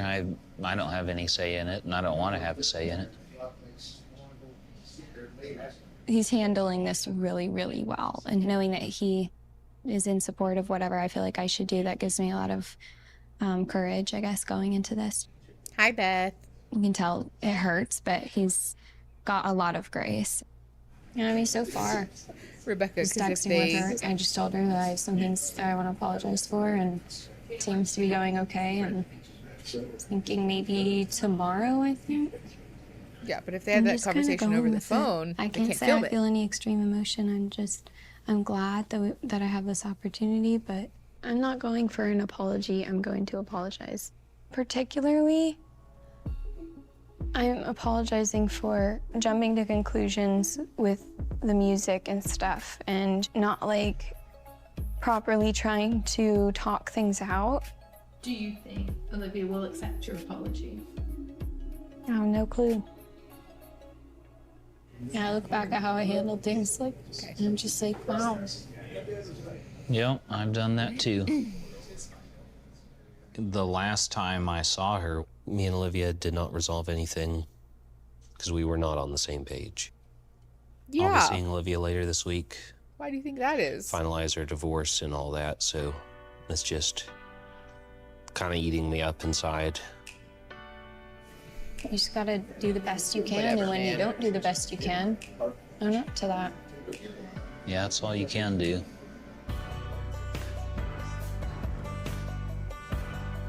Yeah, that's all you can do, I guess. Yeah, okay. Crawfordville, Florida. To teach line dancing today. Okay, this is Amber. Mom used to teach line dancing like a couple years ago, and then I fell in love with it, and a couple months ago I started teaching. No, that's okay. We don't need music. Okay. Love that some of the kids are showing up for line dancing in sandals. Which is fun. Totally loosened up with the younger children. They all have their ears pierced. Cassie's starting to wear a little bit of makeup now. Mercy dresses herself. She picks her own clothes. And she picked a flannel shirt, but, you know, it's kind of warm today, so she, I guess, tied it. Do you see a little Mariah in Mercy with fashion and, you know? I don't necessarily want to draw that comparison. Now that I'm not with Barry, I don't want to say I don't care as much about what they wear, because I do care, but I guess I'm able to allow them a little more freedom of expression. Some of it is probably because I've seen the older children, even, you know, Mariah, that completely rebelled against everything that we did. And she's ended up, you know, coming around and being great. So I guess I feel a little more relaxed, you know, less worried about the outcome, and just really enjoying the moment. All right, we can just set it like. And listen, here's the thing. I think it's good that they're not being weird and like controlling about what children wear, because that's really bizarre. Really the only concern that you should have about your children's wardrobe is whether it's appropriate and safe for them, in terms of like, you know, no, you cannot wear sandals to the gym or something, right? And if I were the older kids, I'd be pissed. I'd be super fucking mad about the fact that there's very little acknowledgement about how this has harmed the older children. If anything, Kim more so phrases this from her perspective of like, you know, I've seen that when you control the kids, they rebel, like what Mariah did, and I don't want to deal with rebellion. So I just let them do whatever they want now. Like, not an acknowledgement of like, oh, that was the wrong thing to do, right? Or, you know, when I was with Barry, I let Barry make the decisions about their wardrobe and whatever, and I see now that that was wrong and that it, you know, potentially damaged their self-esteem or that it created conflict and blah, blah, blah. And so, you know, I've decided to be more open and accepting of my children in their choices, but rather just like, oh, well, yes, exactly. From authoritarian to permissive, Rowan. Definitely that's the energy. And it's just really odd. I guess it's not odd because Kim seems allergic to accountability, but it is frustrating. And if I were the older kids, I'd be really fucking mad. I don't know how people watch the show without commentary. Honestly, valid, Jack. Or is it Jace? Also, hi. Thanks for coming to the stream. Hold on, I missed some stuff. There's less than a 10% difference between a brain from a female to male child. It's not visible to the naked eye even. There's no reason to raise a girl and a boy child differently, but people do. Oh, yeah. I didn't know that actually, Abby, but that's really interesting. And thank you for that, because you're correct. Even without the physiological or like lack of physiological differences, rather, you're right. There is not a reason to raise children who were assigned male at birth or assigned female at birth differently. Gender essentialism in this house. Yes, Allie. We don't. Okay, let's keep going. 14 minutes and 14 seconds. Pressing play in 3, 2, 1. Like right here. An extension cord, but I think it's being used. Also, I didn't know that line dancing had a racist history. I didn't hate him, but I did not like him. Is it working? Someone please say more about that. I know, it's like funny looking back. I don't know why I didn't like him. I mean, I guess it was just because it was different, and I wasn't used to it, and I was like, but Michelle, yeah. He's Making awesome. friends as an adult is really hard. All right, guys, whoever wants to line dance, come on. All right, now let's spread out just a little bit so we have more room. So, Ken, come on. Okay, I'll dance. I'm gonna be on the way back. Thank you. I know the girls still see Barry and I as their parents, but we do have somewhat of a little blended family thing going on here with, Ken spending a lot of time with us, and the girls all really like Ken. I want them over with ice cream. So Kim the first doesn't thing we're even gonna do seem like she starts likes off Ken. with a grapevine. So start with your right leg, step out, take your left leg behind, Amber and I really do have a good rapport. step, tap. She comes to me for advice, my opinion, and it just warms my heart. It would be real hard to stay dating someone if they didn't get along with the children. So you turn, Ken. I didn't know there was going to be a twirl. All right, let's go through it again. When we turn, let's keep going. Okay, this is way too hard. So you turn, Ken. Ken, you got it. No, I quit. Aw. All right. Like, this is so 5, uncomfortable. 6, 7, 8. Grapevine. And also obviously I orchestrated was really by good the at line producer. dancing. Actually, when I was choreographing the first dance, she was like giving me tips. Grapevine, tap, 2 taps. Tap. Grapevine left. There was The a fact time that- during mom and dad's Hold on. separation that I Pause. The fact that Kim is, first of all, trying to force Ken to be friends, or trying to force her daughters, rather, to be friends with Ken. Gross. Weird. For what it's worth, while divorce is a somewhat common thing and, again, morally neutral thing, it is really important that if there are kids involved in the divorce, that you be kind and respectful and validating of your kids having whatever boundaries they have about you dating someone new. You are not entitled to force them to be friends or friendly with your new partner. It is not okay, especially for you to try to force them to view your new partner as a new parent or to call them new parent. That's not okay, right? It will take however long it's going to take for kids to adjust to you having a new partner or romantic interest or whatever. And it's just really weird to see Kim and Ken trying to create this like, oh, well, we're a blended family. Like, no, that's not how that works. My best advice for making friends as an adult is go back to kindergarten rules. And if you have a pleasant interaction with someone, ask them, do you want to be friends?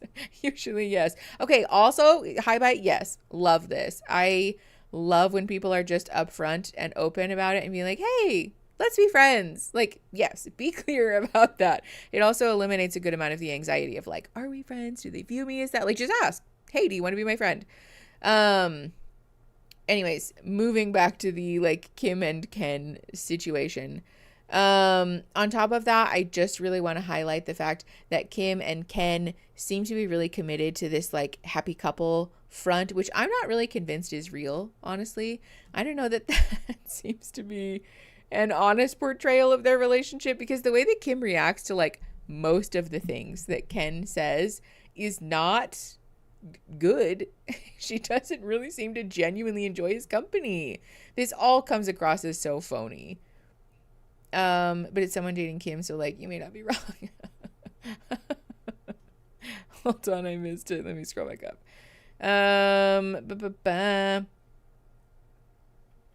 Oh, okay, never mind.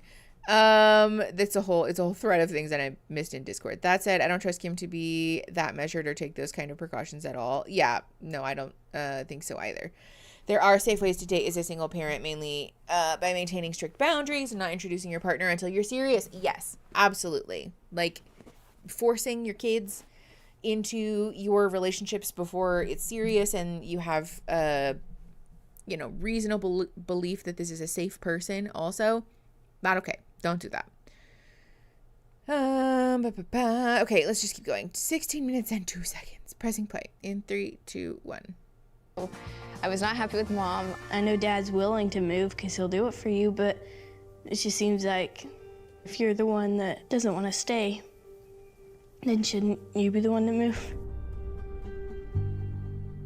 But like now, me and my mom have a really good relationship. Over the past year, it's gotten really strong, and I just think my mom's my best friend. All right, the That's next not one I'm gonna healthy. do That's not healthy. is it's a little bit faster, but it's not as many moves. So I'm really proud of Amber in the last year or two. She's really come a long way in terms of she has a lot more poise and Letting me control self-confidence. swivel, right hit. She's not a little girl anymore. Amber said to me, basically, you're her best friend. Aw. That's not healthy. You just tell me something like that and then expect me to just talk like no big deal. I thought I was your best friend. Yeah, no, there's just no world where that's a healthy thing. For what it's worth, your kids should not be your best friends. Your parents should not be your best friends. You can have a close and loving relationship with your parents, and you can view your parents in some kind of peer capacity as you become an adult, right? Now, as an almost 30-year-old, I think I'm closer to the idea of being peers with my parents than I am with them being my parents, but that's because I'm 30, right? I'm not 15. That's not an appropriate dynamic. The idea that that's normal or okay, straight out of the permissive parenting handbook. It seems really likely that Kim has just kind of checked the fuck out of parenting generally. Also, Joe, thank you for the 5 more memberships. Stacy, Rebecca, Pickle Mitts, incredible username. Teresa and Sammy K, welcome to the McNugs. Thanks for coming, you guys. Welcome to the fam. That really sounds unstable. I don't even introduce my friends' kids who I watched a lot before 1.5 years. Yes, Abby. Because, yeah, that's, I think, a normal expectation or like a healthy way to handle things. Okay. 17 minutes and 2 seconds. Pressing play in 3, 2, 1.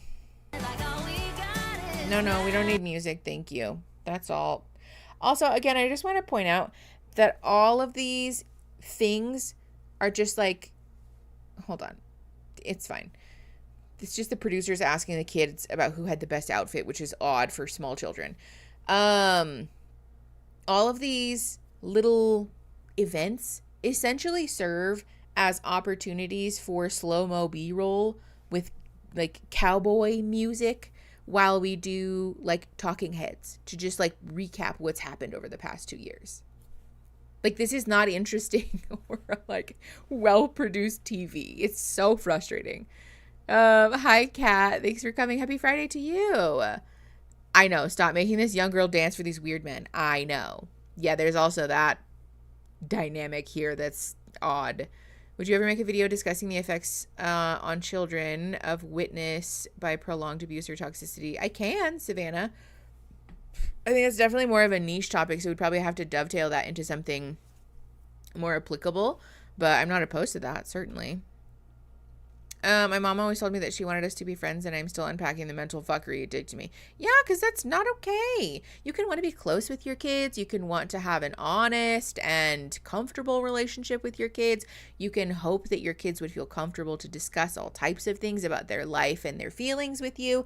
That's all very developmentally appropriate. It's all part of a healthy dynamic between parent and child, right? I get that. Wanting to be besties with your children, not cool, not okay, because you're their parent. Your job is to help guide your children in becoming who they're meant to be, right? You're supposed to create safety bumpers for them first and foremost, not just physically, but also emotionally and mentally and spiritually. You're supposed to help your kids learn how to create healthy boundaries for themselves. The way that they learn about what healthy boundaries are by watching you model them in your own life, and by you watching you model them, like model boundaries with them. That's the whole point of being a parent.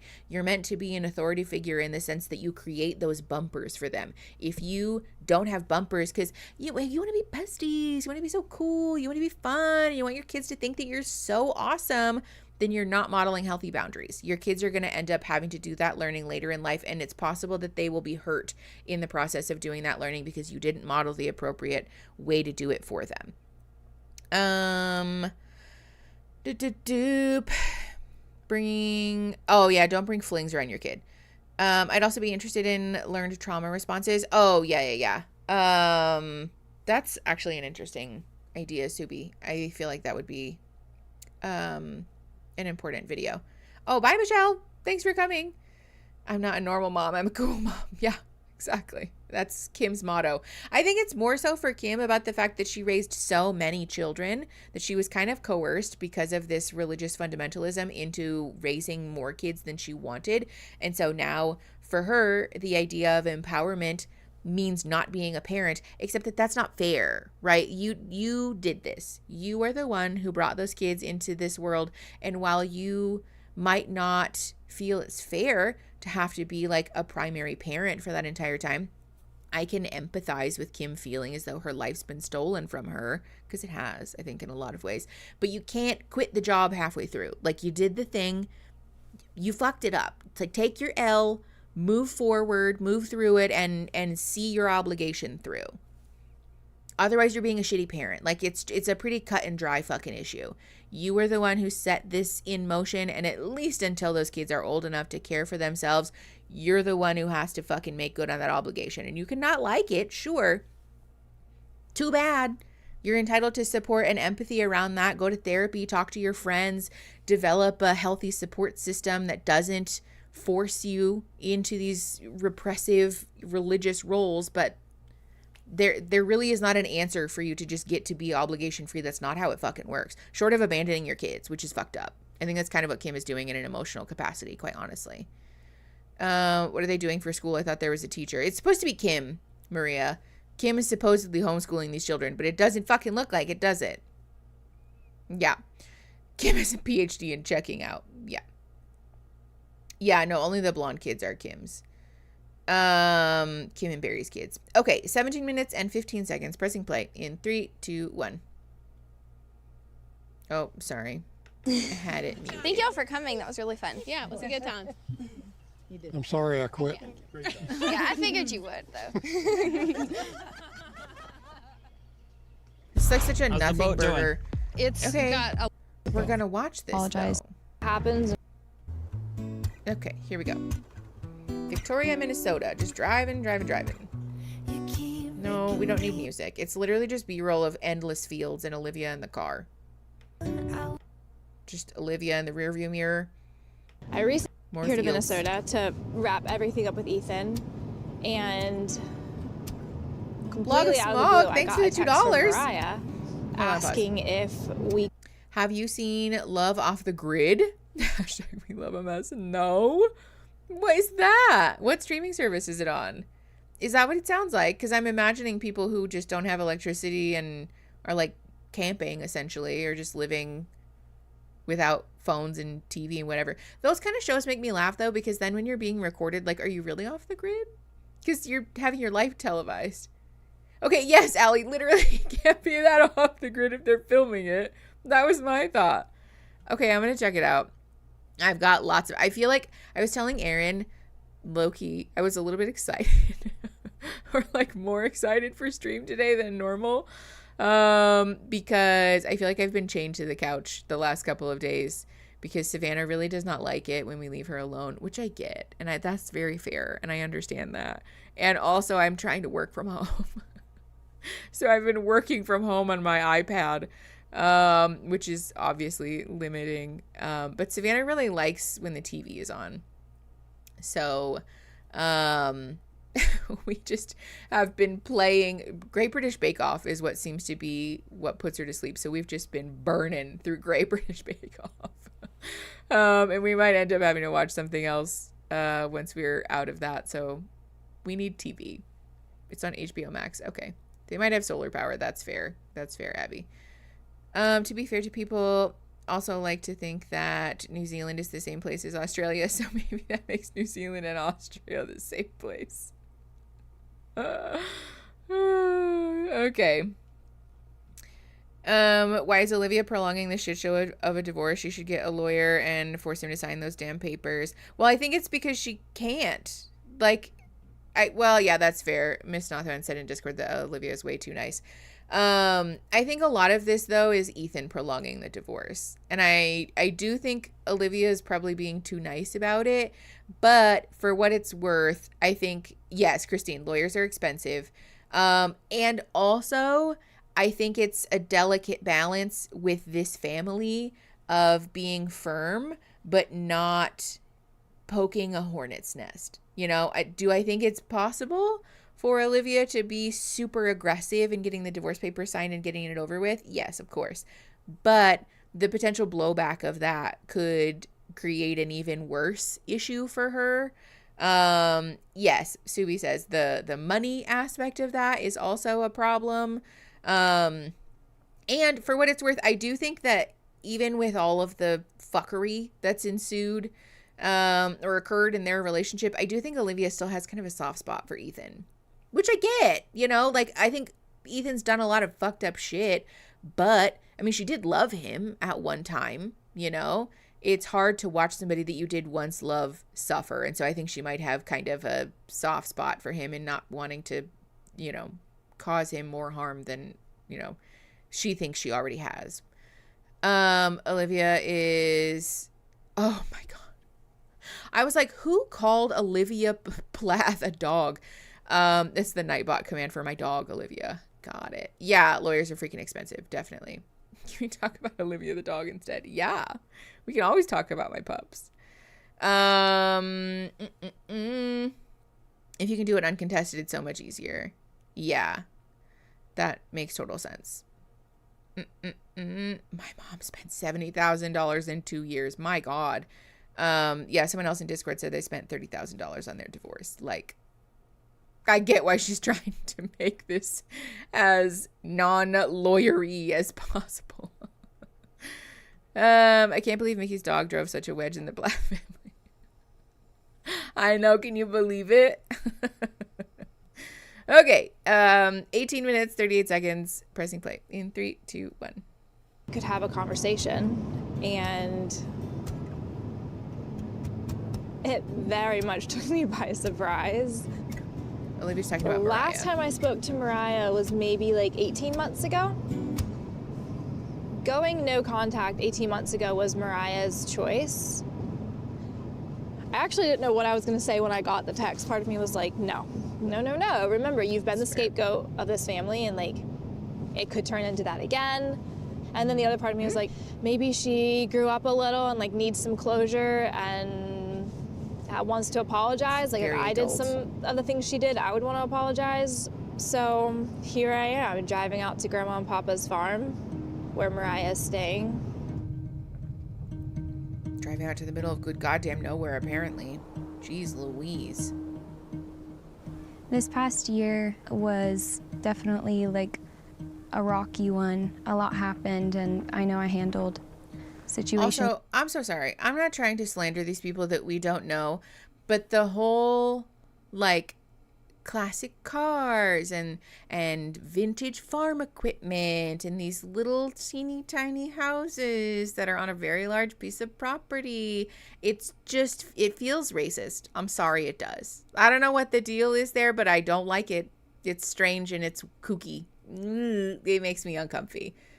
As of current day, are Olivia and Ethan officially divorced yet? Yes, Rebecca, they are. Olivia has to drive out to this farm in the middle of nowhere for Mariah to apologize. Yeah, apparently. Yes, Christine, it is reading as Ballerina Farms kind of a farm. That's true. You're right, it is. What's the farm they speak of? Where did Where did Barry move after the house was sold? I don't think the house, it has been sold, has it? I don't know if Kim and Barry are divorced yet. I don't think they are. Sucking right now. Right now, nobody really. We were just talking about how Kim kind of sucks, but Instagram farm. Yeah, it's just, I don't like it. It's a little spooky. Okay, anyways, 19 minutes and 40 seconds, pressing play in 3, 2, 1. In ways that I shouldn't have. Bad things happen. Sometimes you get hurt and sometimes you hurt people. And we make decisions that maybe we look back on later and we're like, wait, what was I thinking? Olivia's on her way here now, and I'm really glad she agreed to meet with me. I know what I have to say. Still driving. Her text said that she had things she wanted to apologize for, but from past interactions with her, that's not the vibe of conversations. Like, accountable conversations are not really a thing, so I honestly don't really know how it's gonna go, and if it turns into like a scapegoat kind of conversation, I'm going to excuse myself and walk away. Good for Olivia. It's weird. I used to be so angry, and now I'm just like, I feel like I can't be angry because that's not where my heart's at anymore. I don't trust her, but I don't think that she's like the Wicked Witch of the West or something. Yeah, so Patty, exactly. I guess we will see what happens and where this goes. Really quick, for what it's worth, I do just want to like +1 what Olivia was saying, that she kind of mentally prepped herself in going into this conversation, that like if this turns into a scapegoat type of conversation, or if it starts to look the way that it did before, then I'm excusing myself. This is a great way to maintain our own boundaries, right? We can be open, we can be amenable to folks making amends, but if it does start to turn into that thing, then it's like, you know, you can politely excuse yourself and say, I'm no longer available, actually, right? I have to go feed my cat. And it not turn into like an escalated conflict. This is a great way of saying that, like, sure, maybe I'm open to this, but I'm not committed to this in the sense that I just have to sit here and be treated in a way that I don't deserve to be treated. If you say Stanley, will the dog react? What? I'm confused. I think I missed a chapter. Did you watch Love is Blind UK? No, I haven't watched that yet.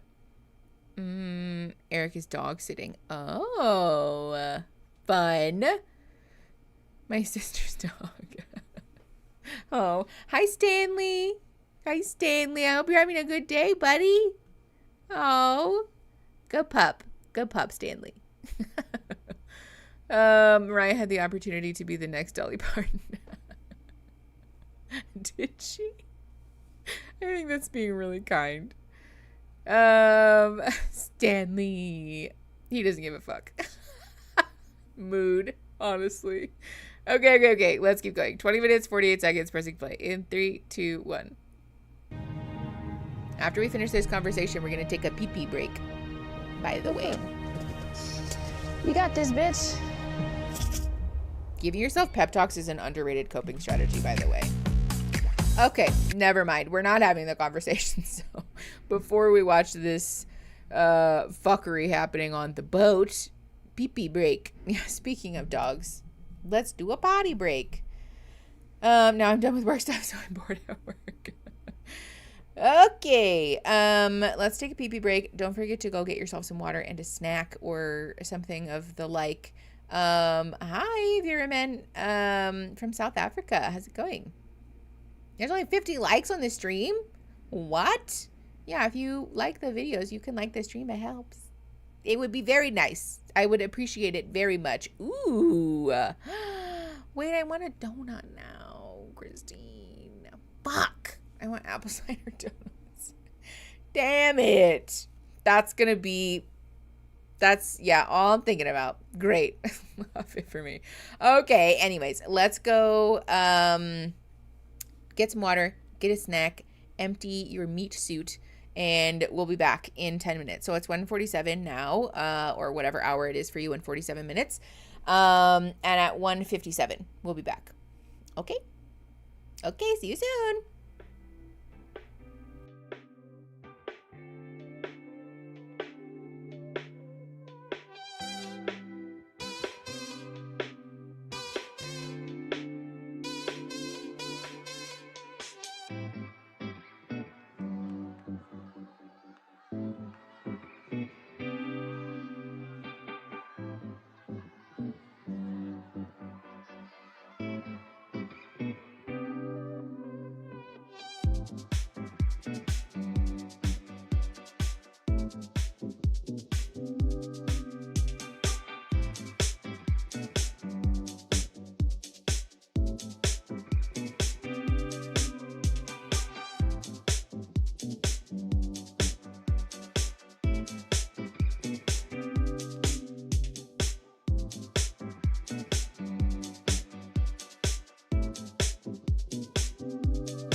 Okay, hello everyone. We're back. Sorry, I probably just jump scared some of you.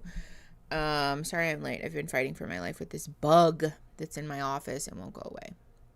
Even though I have a bug thing now. But it's fine. It's fine. I'm not upset. I'm not upset about it at all, actually. I think it's totally fine. I'm sorry I scared you. I feel so bad. Hi, glad I could make it for a part of stream today. Hi, Shenanigans. How are you? I think someone should throw some maple taps on the corn just to mess with people. Maple taps? What are maple taps?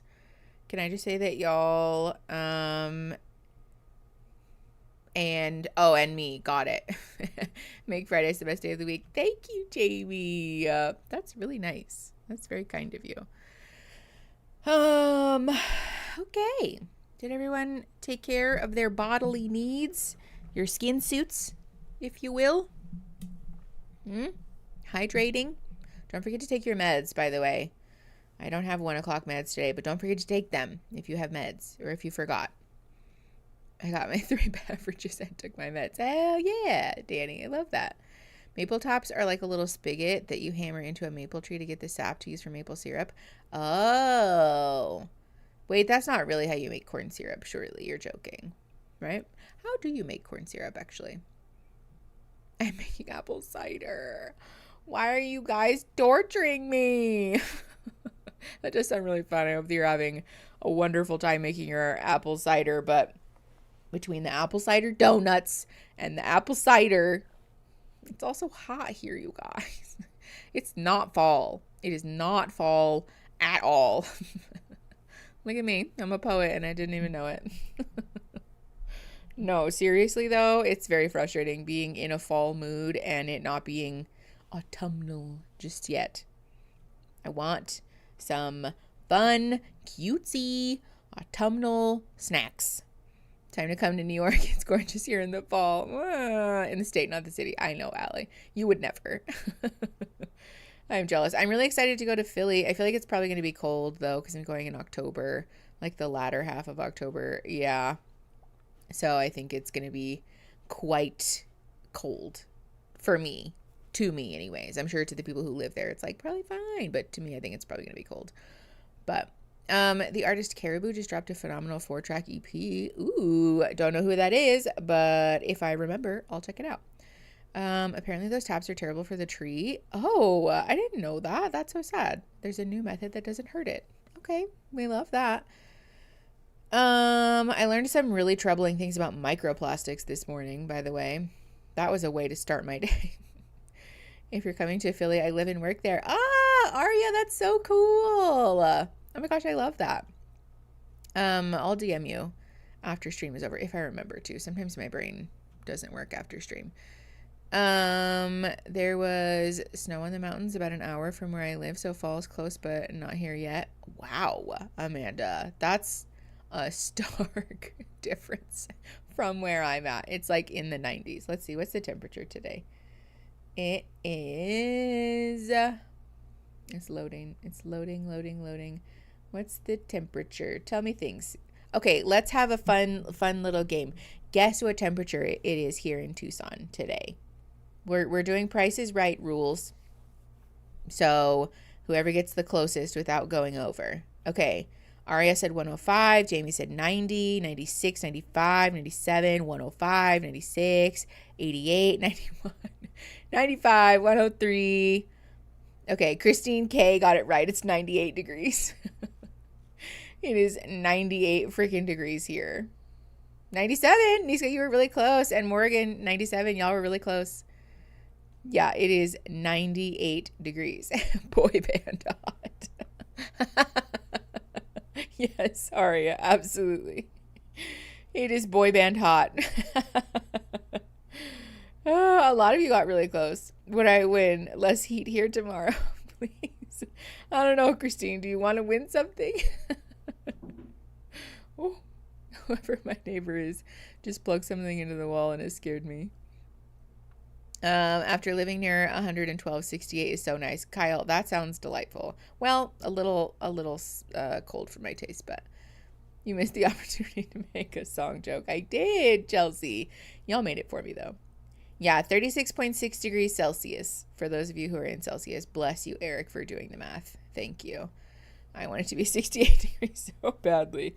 Honestly, I would settle for 89. I would just settle for the inverse of the temperature today. Even in the 80s, I would be celebrating. But we are in the almost hundreds of degrees. And it's almost September. Yuck. Yuck. I know, Jamie. I want it to be autumnal. I want it to be cozy. I want to wear blankets. I want to drink tea. I want to go frolicking in a pumpkin patch. And it's hot, so I can't do any of those things comfortably.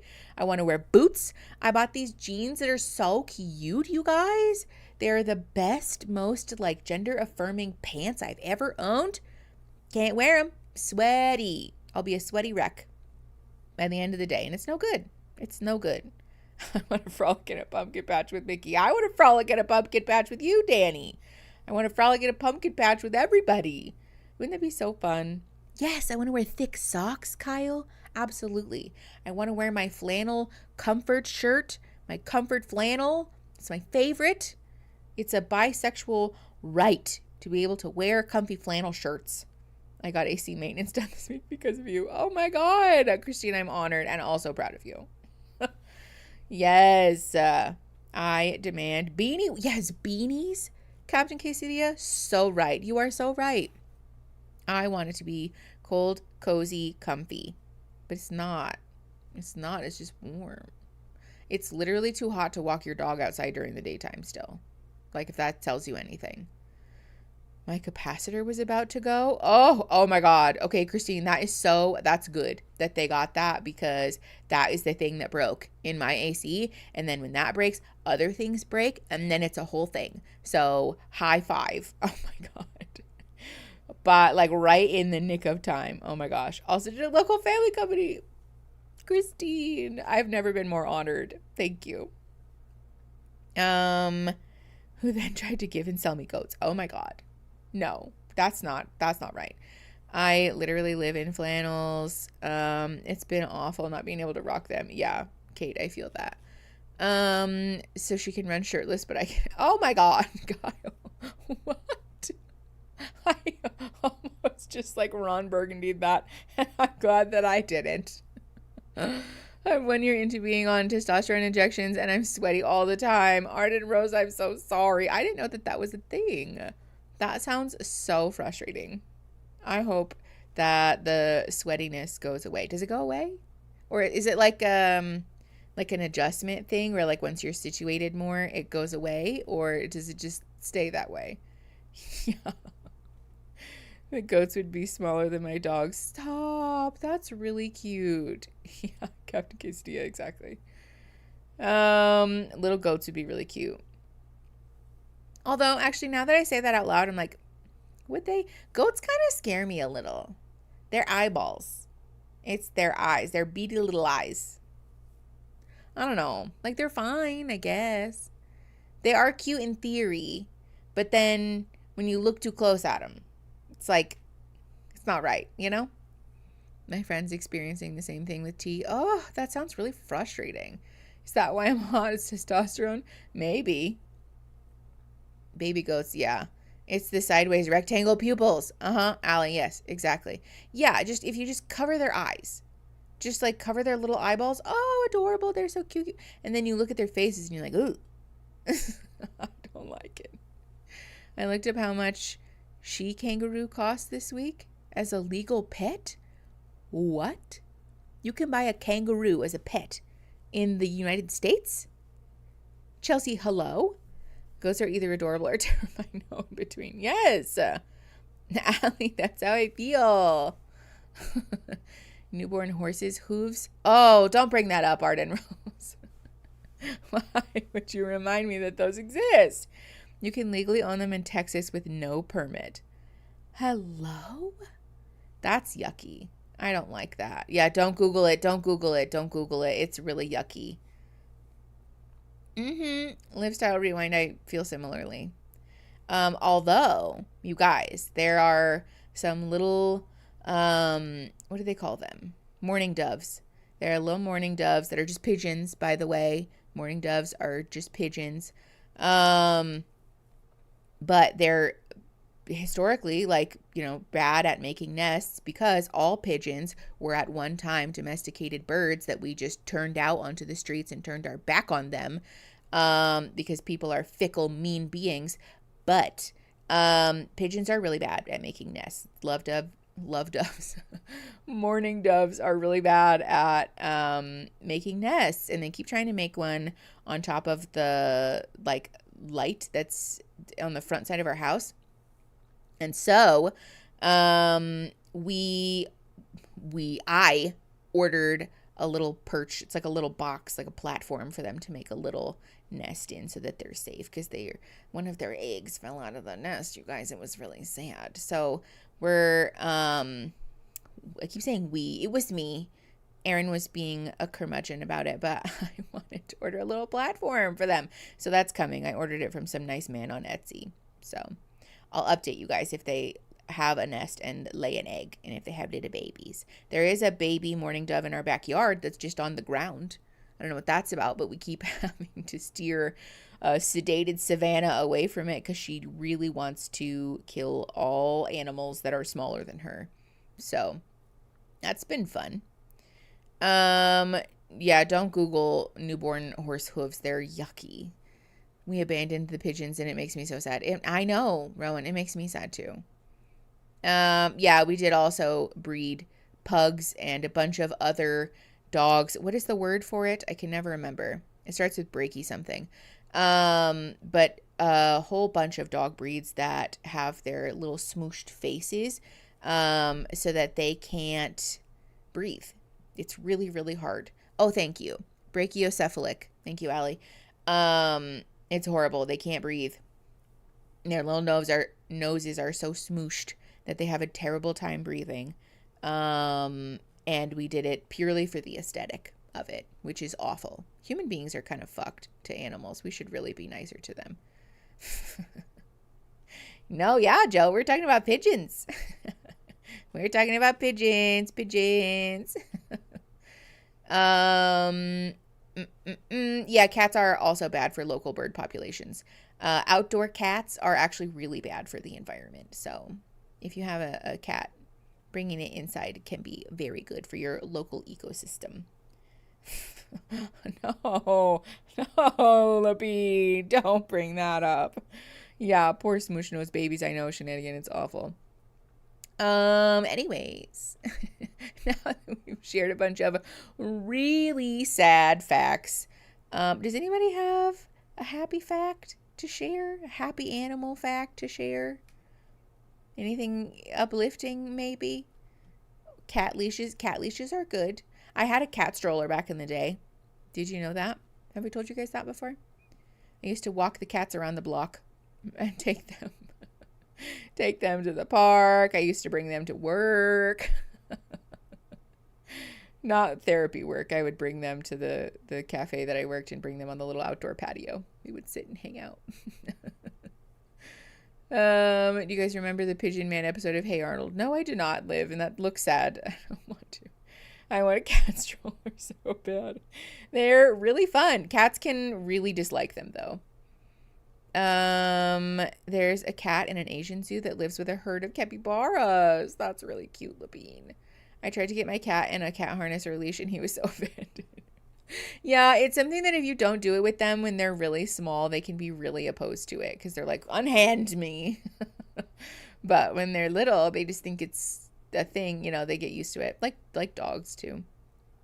I'm allergic to cats, but only European cats, not American cats, which is why I can have cats as pets. That's hilarious, Christine. Is that a thing or are you memeing? I can't tell.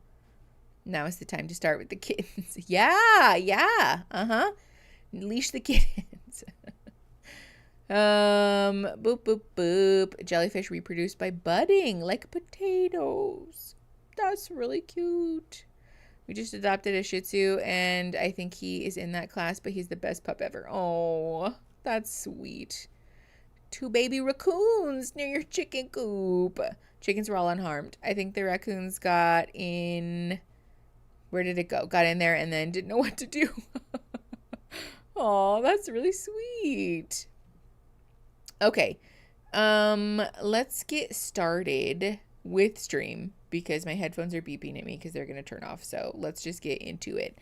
21 minutes. We're at 21 minutes. Actually, I'm gonna fast forward because we don't need. Oh, okay. Well, let's rewind, I guess. Oh, it's not a coming up. Okay. 21 minutes and 2 seconds. Let me make sure that my headphones are on. Boop, boop, boop, boop. Okay, there we go. My cat refuses everything. Same. Okay, 21 minutes, 2 seconds, pressing play in 3, 2, 1. No, we don't need this music. All right, here's Kim on her boat, pretending like this is where she lives. Yep, just got to my mom's boat. Hello, say hi. I will. When are you coming back again? Probably a couple days. Okay. Love you. All right, love you. See you soon. Okay. Hey, Micah. Good morning. How's the boat doing? Strange conversation. It's got a long list of projects. Christine, I know. I see that. Micah just got into town last night. He's been to the boat before, but he really wanted to get his hands on the engines. Hi. Sure. Good to see you. Sure he did.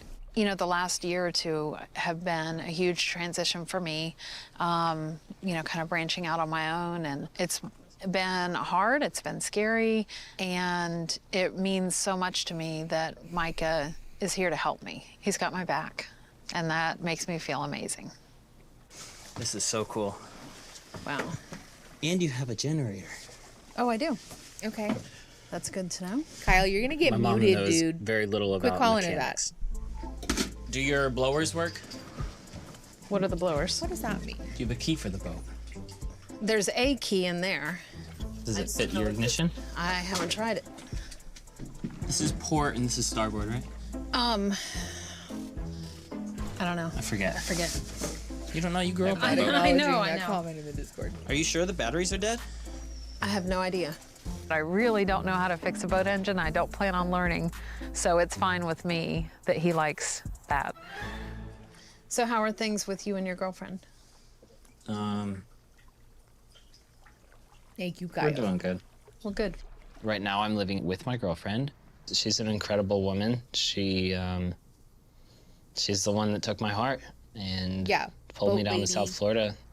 But Kim also living with is someone her name. is very close to marriage, or at least in my scenario, and it's a lot.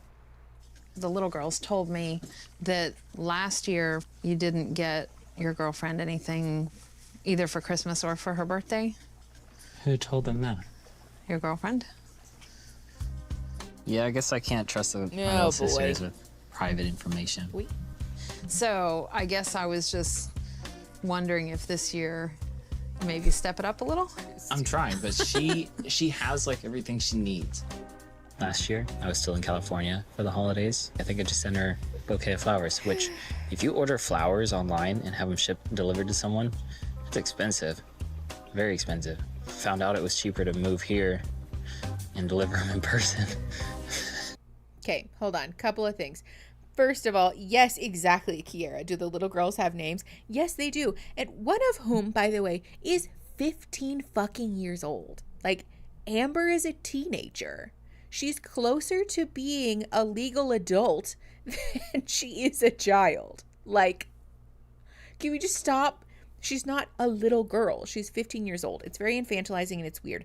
Also, the little girls are not a single contiguous unit. They're independent individual beings. Like, besides that, I don't remember how old Cassia is, but she is also like a tween. And Mercy, the youngest child, Mercy, she's 9.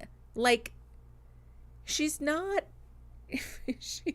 like a baby, but I mean, she is young for sure, but she's not like a baby. And I understand, last stream we talked about how some people like being called little sister and all of that, and that's totally valid. I'm not saying that that's a wrong thing to call them that. It's just about the fact that Kim continually infantilizes at least one, if not two, of the children who are, again, closer to being legal adults than they are being like babies. But two, that they talk about this like younger subset of children as though they only exist in the context of the three of them. And that's not true. It's also not healthy, right? They are individuals. We should talk about our siblings, our children, our family members as individuals. They're not like a posse. Just anyways, regardless, this discussion about how, first of all, Micah's cheap, and is complaining about the cost of sending flowers. Like, yeah, correct. It's expensive. Like, I'm not trying to say that we should be, I don't know, eking as much money out of our partners as we can for gifts and things like that. But like, I don't know, this wouldn't be news to someone, I think. I know. Also, like, you have family that lives in the area. I don't know. I think there are lots of possibilities for him to have showed up for her on her birthday or holiday or Christmas or whatever that don't involve a lot of money, but we're making it about money. Second of all, the fact that Kim is trying to push him into like getting her a gift and doing more and whatever, and that his response is like, oh, well, she has everything that she needs. Yes. So that's not what gifts are about. Unless you're buying a gift for like a small child, more often than not, those people are going to have the things that they need. And also for a lot of people, having a gift that is more about the sentimental value of it, that's not like a thing that you need, can be really valuable, right? Don't get me wrong, I'm the first one to say that, like, if somebody's going to get me a gift, because I just don't really like them, if somebody's going to get me a gift, like, pay one of my bills or something, right? Give me a gift card for a place that I buy food at a lot or something. I don't know. Oh, bye, Aria. Are you leaving? But besides that, though, a lot of people feel really seen and valued by having a gift that is more about like the fun and the luxury and like the not needed aspect of it, right? Nobody really needs flowers necessarily, but they're nice to get, you know? It's more so for a lot of people, gifts carry the symbolic representation that like, wow, this is not a thing that I need. You pay enough attention to me in our relationship to know that this is something that I would want. And so you bought this for me because you pay attention, because you care, because you're checked in with my likes, my wants, my interests, and decided to get me something that's related to that. You know? Like, it's more about the sentimentality of it than it is about need necessarily. My granddad used to refuse to give gift cards because they felt impersonal. Not to me. I love getting a gift that I can just use in a way that I want to pay for something that I want to buy, as opposed to you buying me a thing. But that's something that you would know as a person, like if you're in relationship with me, you know? Allie, yes, that's the other part of this, is that for some people, gifts stress them the fuck out. Like, I think we've talked about this on stream before. Aaron does not like gifts. Aaron does not like them. So the best way that I can be loving to Aaron on things like his birthday and Christmas and whatever is to not stress him out by getting him a thing because he doesn't want it. Instead, we focus on like quality time, or maybe me trying to take something off of his plate so that he can have more time to do the things that he finds really fulfilling, right? Like, that's the whole point of a gift. That's why I said it's not necessarily about the gift itself, more about like the sentimentality and like the communication that your partner clearly knows and is checked in with you. And so this is just like very childish behavior, honestly. I like giving gifts, but I do not like receiving them at all. Allie, same. Me, to a T. That's not true. I do like receiving gifts sometimes. But more often than not, I prefer to give gifts than receive them. Yeah, if it's food, yeah, Aaron, yes. I was going to say, if it's food, then like, excellent. Especially if it's good food. You know, if you're going to get me like a fancy thing of chocolates, or like, I don't know, take me out to a really fancy dinner, then love that. I want that. But if it's just like a throwaway, like, here, I bought you like a set of face wash that I saw on sale at Target, like, I don't want that. Also, I can't use that. So thanks. Not to continue flexing, I drove 5 hours, went to a concert, waited in line early for parking, and then in line to get in to get a sweatshirt my friend wanted but wasn't able to get. Christine, that is so nice. That is peak, like, top tier friendship behavior. I like giving stuff to my friends' kids. It makes me feel like a good gunkle. That's fair. Kid gifts are more fun too, because kids like toys and easier things. Okay, anyways, let's keep going. 23:55, pressing play in 3, 2, 1. But get her something. Oh, I'm definitely going Okay, to. good. I have met Micah's girlfriend, and I really like her. She's really smart, really nice. She's beautiful. She must be pretty special for him to commit to living with her at 22. I mean, we all thought Micah's going to be single forever. He's not going to commit to anybody. He's going to do his own thing for many decades. And here he is 22 and living with somebody. So yeah, you never know. It's a little tough Sure, at that times, has you know? nothing to do with familial expectation. In what way? Kind of told her how I felt about leaving California and moving in with her. How do you feel about that? Like, do you miss California? Yeah, I did for a while, because I feel like I never fully left. I kind of had one foot in the door, still mentally wanted to be there, which is understandable, because I've worked so hard for a couple years to establish myself out there and stuff like that. But recently I've decided to kind of close the California door for now. Okay. I think it's definitely important to giving Florida all... Hold on. First of all, I would bet you $1 million that this conversation is fabricated, because A, Micah came over here supposedly under the pretense of fixing the boat or whatever, right? So far, we've opened the boat floorboards and just stood there. Just like twisted a few things. Like we're not actually here to work on the boat at all.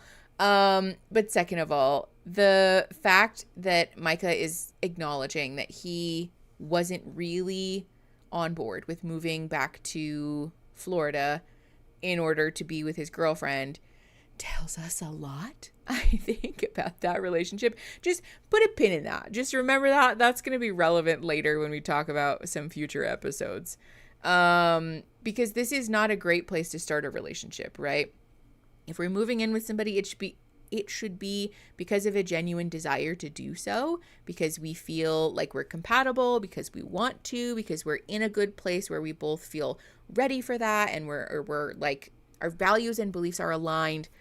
We're taking that step in a very intentional and conscientious way, right? The research informs us that people who sort of fall into moving in together statistically have a lower chance of that being a successful coupling, rather than people who make a conscientious decision to move in and share that space regardless of whether you're married or not. So choosing to move in out of a conscientious desire, generally speaking, that's the energy that we want to have in a relationship, not a like, well, it's expensive to send flowers, so I guess we'll just move in. And I know that he was joking, but to a certain degree, there is kind of the energy that like, well, I guess it's easier. I'll just move in to her house rather than us getting a place together, by the way. I'll just move in with her and like, oh, well, right? Like that's not a great place to be. My bestie used to get me personal care items, but I have really sensitive skin, so now he just adds me to his AAA membership. 10 out of 10 best gift. See? That's what I'm saying. That's nice. That's so smart. AAA. my battery died and AAA came and replaced it for me. Yeah, that's incredible. Love that. I want apple cider donuts. I know, me too. Okay, 24:58, pressing play in 3, 2, 1. The effort to make it a happy place to live. It's kind of a mindset change for me. Look at the bright side and embrace this relationship I'm in. Just force yourself to be happy, basically. It was amazing to see Ethan. Yeah. That was a little bit of a surprise for me, but a really nice surprise. Yeah. Yeah, I'm sure, Kim. That was a huge leap forward that he hugged me and, came to see me. But, I know we still have some work to do, but I'm totally fine with that being on his terms and in his timing. What does that mean? It's doing okay, I guess, given the circumstances. Yeah. Finalizing the divorce, so. Can only imagine how tough that is. Yeah. Kind of makes me not want to get married in a way, Well, does Veronica just make sure know you get that? the right one. How do you know? You never know. Okay, but also, this is again what I'm talking about. Well, make sure you get the right one. Thanks for the added pressure on top of what I'm sure Micah is already feeling, which is a bunch of anxiety and doom and gloom about marriage because he's watched two very close people to him get divorced in kind of a messy and painful way. But also, just because people end a relationship in a divorce does not mean that they chose the wrong person. That might have been the right person, but just for that period of time. People change, people evolve, and sometimes people evolve in different directions, right? This happened with Ethan and Olivia, right? Olivia, oh, bye, Danny. Olivia evolved to be a more progressive, empowered, less repressed, and less religious person, and Ethan evolved to be actually more so that way. Those people now are no longer compatible, but they were compatible seemingly at that time. They did seem to enjoy the early years of their marriage. Just because they have grown apart does not mean that those years that they spent together were a waste or useless or were bad or wrong. Yeah, exactly, Kyle. Divorce isn't a loss. It's just a transition. This is like so shitty and backwards, but also, again, a lot of pressure to heap on somebody who's already expressing a lot of anxiety about his relationship. Nina, yes, this entire show is a what not to do guide in family systems. 100%.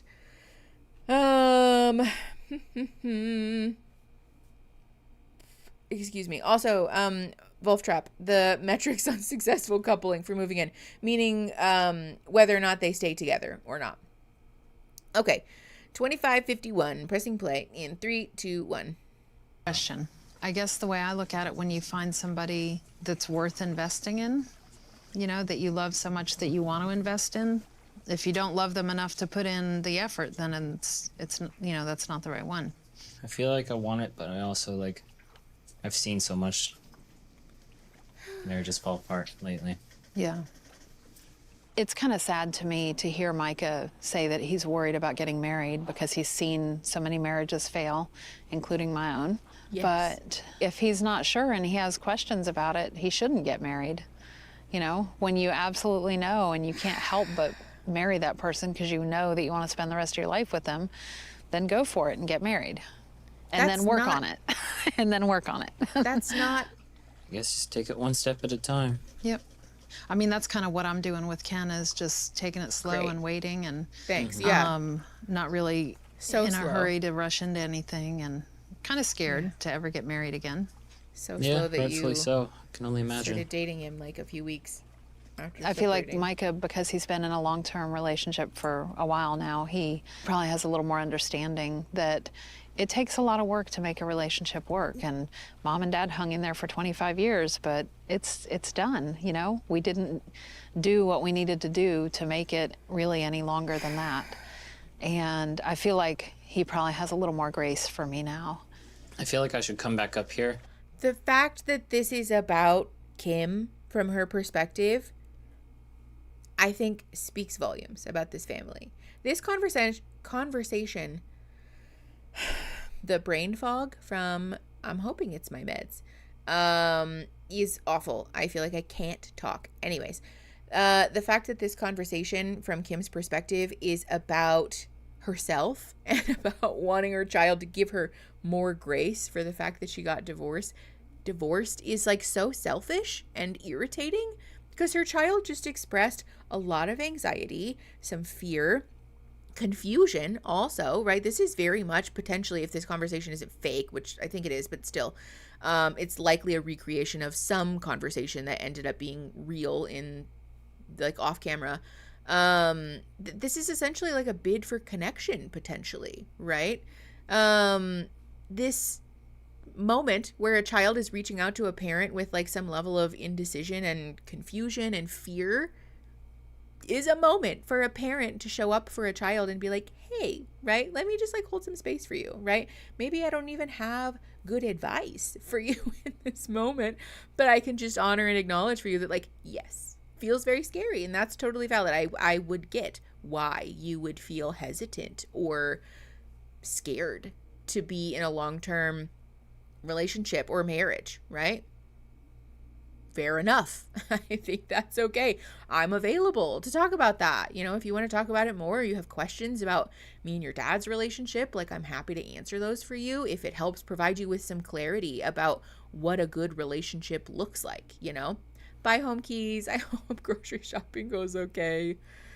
I know the all relationships take work mentality is really not great, especially because the reality of Kim and Barry's relationship struggling and ending in a divorce was more so about the fact that Kim and Barry were probably ill-suited for one another, and especially about the way that fundamentalist religion devalues women in their opinions, their wants, their needs, right?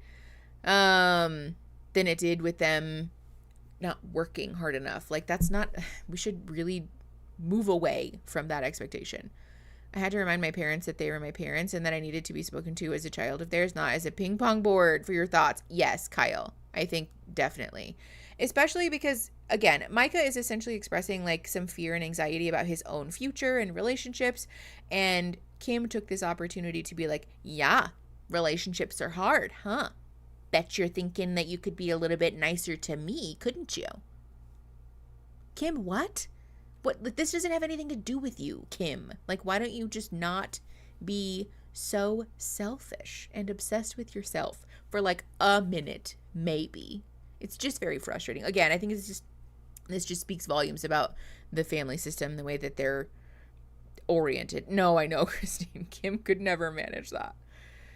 Okay. Reminds me of my mom. Oh no. Yeah, unfortunately, I think a fair amount of people will probably resonate with this feeling of like their mom making a conversation about themselves. And a lot of times it's because of shame. Kim's probably ashamed and doesn't know how to deal with that.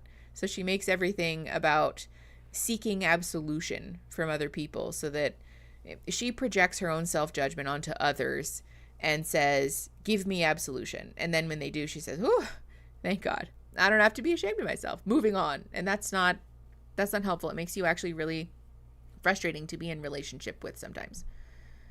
Kyle.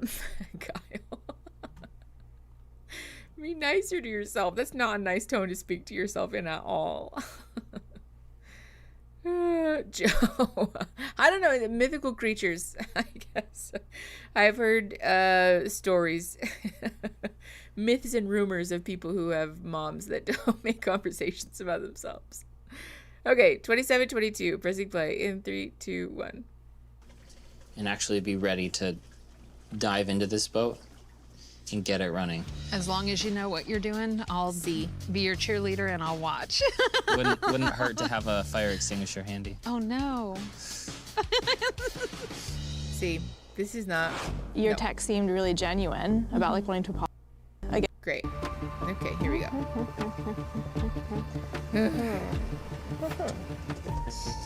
You got this, bitch.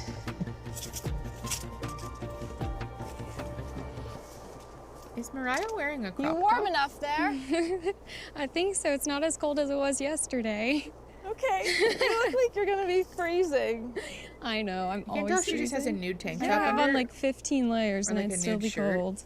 Today, I'm just really here not to like go back and talk through everything. If she wants to, then we certainly can. But I'm not here to like bring up all those things. I'm just here to apologize for the things that I know I did wrong. I can't believe you didn't wear an actual coat. I did. Mariah. Okay, it is a It's shirt. a pretend. I feel like it's... but there's blankets in case, you know. you can tell that I lived here before and you're visiting.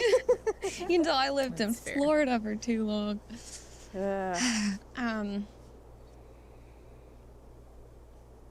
Well, thank you for coming out and being here.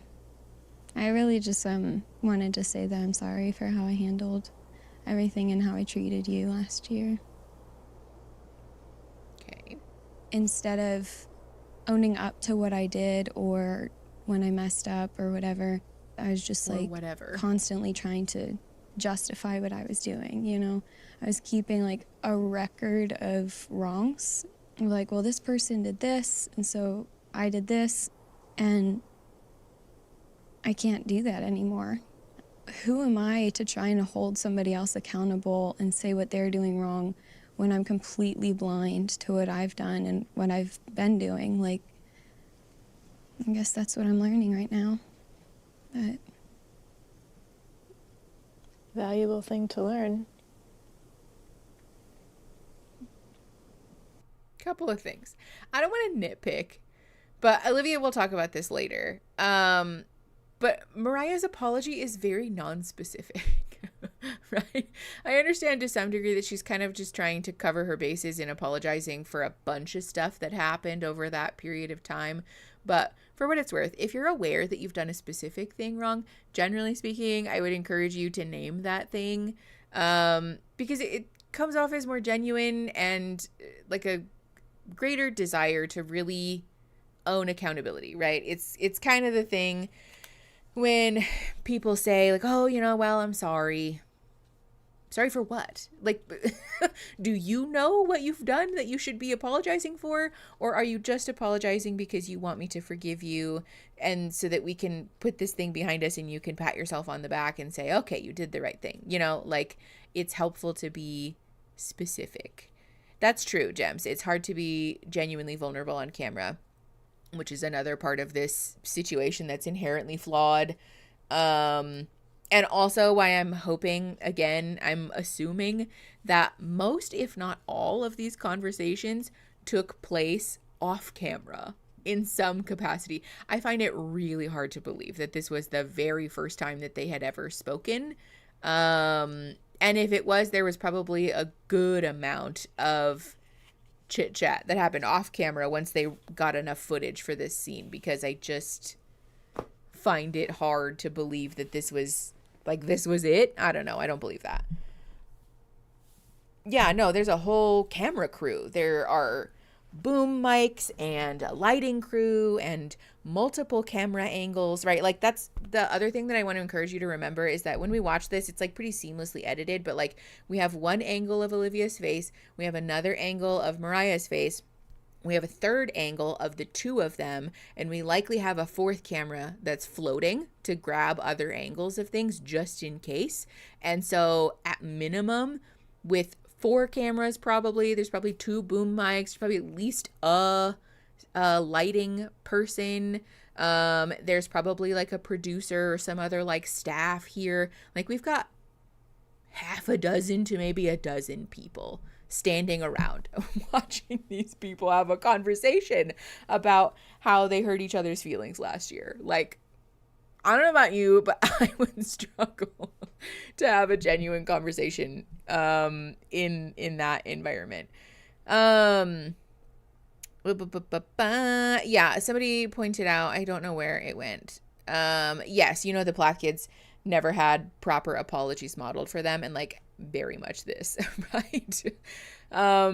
Extremely doubtful that Kim has apologized to her kids ever, let alone effectively. And Barry doesn't really seem like an emotional font, right? So there's probably not a lot of emotional vulnerability that's happening in the Plath household. I mean, clearly with the way that Ethan conducted himself. So this is probably a skill that they're having to learn in real time. So I do have some, I don't know, empathy, I guess, for the way that Mariah is trying to walk through what is likely a foreign, if not completely new experience for her, which is so fucked up, but like, it's true. Yeah, Teresa, no, that's totally valid. I mean, operating in front of a camera for me is like something I'm more comfortable with now, but because it's mine, right? The only person who ever sits with me when I record is Aaron, if not nobody, right? Like right now I'm just fucking off in my office. But having a bunch of people there is like, it's very stressful. Okay, anyways, let's keep going. 30 minutes and 12 seconds. Pressing play in 3, 2, 1. I don't really know what to do with Mariah's apology. Yeah, because it's not specific. I think it'd be really nice for her to be like, yeah, Ethan told us what actually happened, and I'm sorry I called you a liar in front of the whole world when it was proven to be true. I'm really sorry that I made up a story about you stealing my music and broadcasted that to everyone. Fair. Those, I think, are the two main things that, like, she put out there to the world for everyone to believe about me. But I don't think this apology is for me. I think that this is a conversation she needed to have to maybe come to terms with herself. Yeah. Hearing the things that you and Micah were saying publicly and started seeing the things that you guys were saying. And that's when it kind of hit me of like, okay, this is over. Like, there's no trust there. I don't need to have those conversations. My closure is what's happening. All those things should have been worked out privately, you know? And even if I'm mad about a situation, I just never again want to do that to somebody, especially publicly, you know? See, again, do that, especially publicly. It really comes across like Mariah is apologizing for being a jerk publicly. Like, I know that she's young. She's never had a good apology modeled for her in her whole ding-dang life. And even the concept of emotional vulnerability in relationships is probably new. And saying the idea of just like, oh, I should be a jerk to people in private. Like, no, Mariah, no, that's not it. I do think Olivia is probably pretty spot on in the sense that this conversation is more for Mariah. Again, Lapine in Discord said there's probably so much shame there too. And I think, again, this is one of those instances where Mariah likely has her own judgment and shame that she has leveled at herself. And in order for that to go away, because she's not familiar with how to process her own shame, how to sit with when we've done something wrong and give ourselves the grace to be okay, she projects that onto somebody else. And so in this moment, she's saying, oh, Olivia is mad at me for having done this publicly and done X, Y, and Z. So she's apologizing in the hopes that Olivia will say, it's okay. And then Mariah can go, whew, glad we got that out of the way. I'm all better now. And like, no, that's not, this is why we've talked, I don't really do the like how to correctly apologize videos anymore, because we just, it's kind of repetitive. But in regards to like making a quote unquote good apology, generally speaking, we want to center the person who's been wounded, right? It's not for you. You shouldn't walk into an apology expecting anything, least of all expecting absolution or to be forgiven point blank, right? It's very, very valid and like, I would say somewhat common for the person who's been wounded in receiving your apology to say, okay, right? Like, I'm not ready to forgive you yet, or maybe ever. I might never forgive you. The apology should be to put it out there and to be clear that I want you to know that I fucked that up, that I did a wrong thing, that I hurt you, that I wounded you in ways X, Y, and Z. I've reflected on that. I know that that was shitty. I recognize now that not only was that a shitty thing to do, it also doesn't align with my values and morals. And so I want to set the record straight in saying that that sucked. That sucked. That was a shitty thing to do. And I, in moving forward, am going to learn from this experience and hopefully never do this to anyone else. You, if you're willing to share company with me again. And also that I just want you to know that I'm like sitting with that. I see that. And I'm here to hold space for you to talk about your feelings and how this affected you in some way. If not, that's totally fine. But I want you to know that so that I can hopefully try to create some repair for you, not for me, for you. Right? If that person chooses not to accept your apology, oh well, that's not the point of it, right? The point of it is to make amends. It's to center the person who has been wounded, regardless of the outcome. And this is like not really that. It's not a bad apology, to be clear. By no means is this like penalty box bad. But again, generally speaking, I do want to encourage people to remember that when we apologize, it's for the person that we've wounded, right? It's not for us. We shouldn't walk out of it with any expectations ever. Yes, very similar to how Kim does apologies. Absolutely. Okay, let's keep going. 3123, pressing play in 3, 2, 1. Mm-hmm. I guess I was kind of curious and a little bit, I don't want to say suspicious, but to be completely honest with you, like suspicious, because there's not trust here, of when you reached out, your text seemed really genuine about like wanting to apologize and talk, but then I know that you're releasing a song this week. I know you wrote it like about me.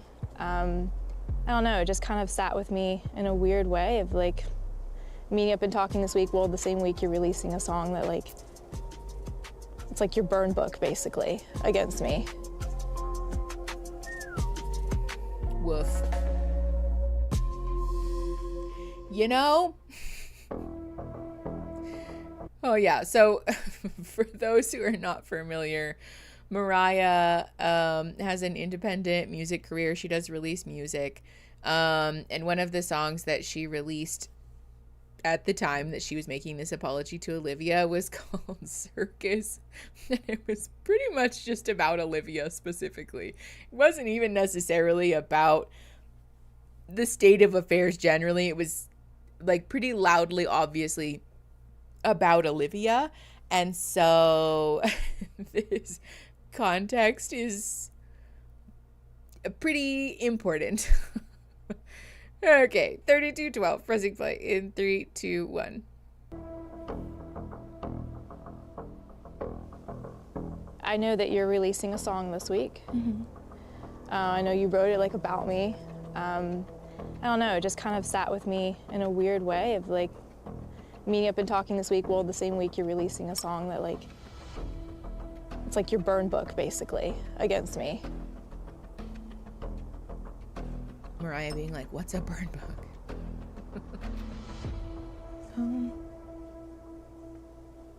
Olivia bringing up the song, I was pretty sure she would ask about that. Originally, I was almost backing out of ever releasing the song because I knew that that would probably be something that I will have to explain to Olivia. But you didn't. That's part of my story, and that's part of me staying true to who I am. One day we went to Hold the on. No, because I don't want this to get fucking copyrighted. Hold on. Rewind. I'll show you guys the subtitles for it. Okay. It says, one day we went to the fairground in Goddard. I don't know where that is. I'm assuming it's where they are. Okay. This merry-go-round. 4 years later, I said, I'm getting down. You said, how could you abandon me now? Okay. There's more song lyrics. Okay, listen, I don't disagree necessarily. And also, I do want to ground us in the fact that Mariah is a very socially repressed 21-year-old. I made some questionable choices aesthetically when I was 21. I had the Karen haircut when I was 21. So, like, you know, I don't know. Do I think that it's a slay? No. And I don't know. I think there's a part of me that just there's a part of me that is nostalgic for a time where people could make questionable aesthetic decisions and be anonymous in them, kind of, you know, that not everything was like videotaped and photographed, and you could just be silly and make, you know, in hindsight, really questionable choices. So yeah, I don't know. I don't want to like pile on. Mariah's lips are overlined to like a pretty intense degree, but I don't know. She's a kid. And besides the fact that she's a kid and that 21-year-olds, I think, make those choices, she's also like probably a few years behind. I know, Chelsea. It was bad. It was bad. To be fair, initially, like from the front, kind of a slay. I won't even lie. From the side, bad. Bad. No, it's fine, Allie. Because, like, I had the same thought. But, you know, I'm trying to be responsible with the platform and all of that stuff, you know. As, like, a person, same. But, like, to broadcast it on the channel, I don't necessarily want to be that guy, you know. Okay, regardless. Yeah, that was the first, like, initial lyrics of the song. There are other lyrics to the song that make it very clear that it's like about Olivia, right? It's like pretty obvious. But yeah, well, I'll show you the lyrics later. I hate that they put the song lyric subtitles up top and the dialogue down bottom, but whatever. Okay, if you want me to, okay. This is what Mariah looks like right now in this moment. Okay. Moving on. 33 minutes and 19 seconds, pressing play in 3, 2, 1. The song is about what I've learned through all of this. It started out me writing it as from a place of anger about the whole family situation. Yeah, and then it turned totally. into an actual, wait, this song goes into pretty much every area of my life. Uh-huh. I want to share that. No.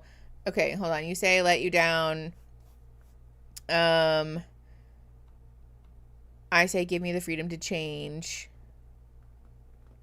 I never thought I'd be the girl at the freak show juggling flames. Now the circus is on fire. And I hope it never rains. Okay. So what I'm seeing is like what you were thinking of it a year ago, and you don't feel that way anymore? Yeah. Well, all I know is what's been put out publicly, and what you said publicly was, this is about Olivia. Yeah. But it was true at the time. Hi, nobody. Transitioned into a place of, I had my part in this, and I can't just sit here and blame one person. That's not right. I'm sorry that I didn't express to you sooner how I was feeling. When you're around someone that you used to care so much for, that's a really weird thing. And that's not to say that I hate Mariah. It's just to say that I once probably would have said she was the person I was the closest to in my life and loved so much. And the way that our relationship ended showed me a different side of her. And I've now come to think differently of her character and her as a person, and I can't ever go back to all the warm, fuzzy feelings I had before. Now I look at her and I'm like, that's Mariah, right? Like, you're like a stranger to me now. So I don't really know like what to say and what to do with all of that. I feel like in my head it's just kind of all swirling. I will let you know, like I'm not keeping a score. Like I just kind of let all that go, and I was like, you know what?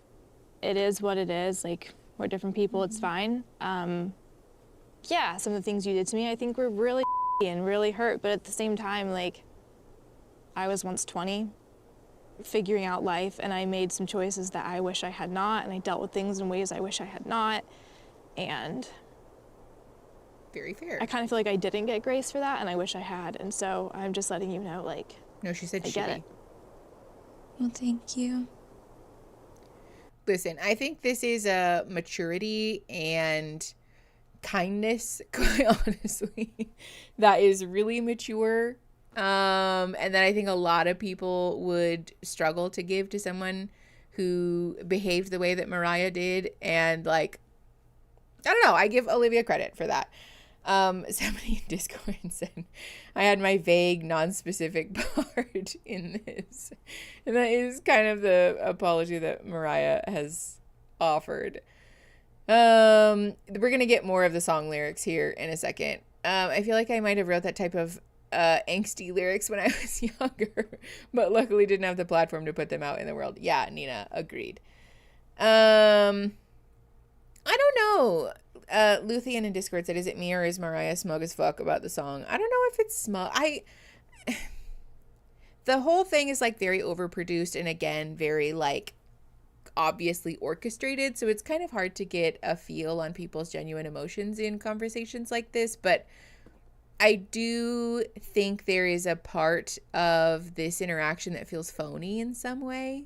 You know, I don't know that I really buy it personally.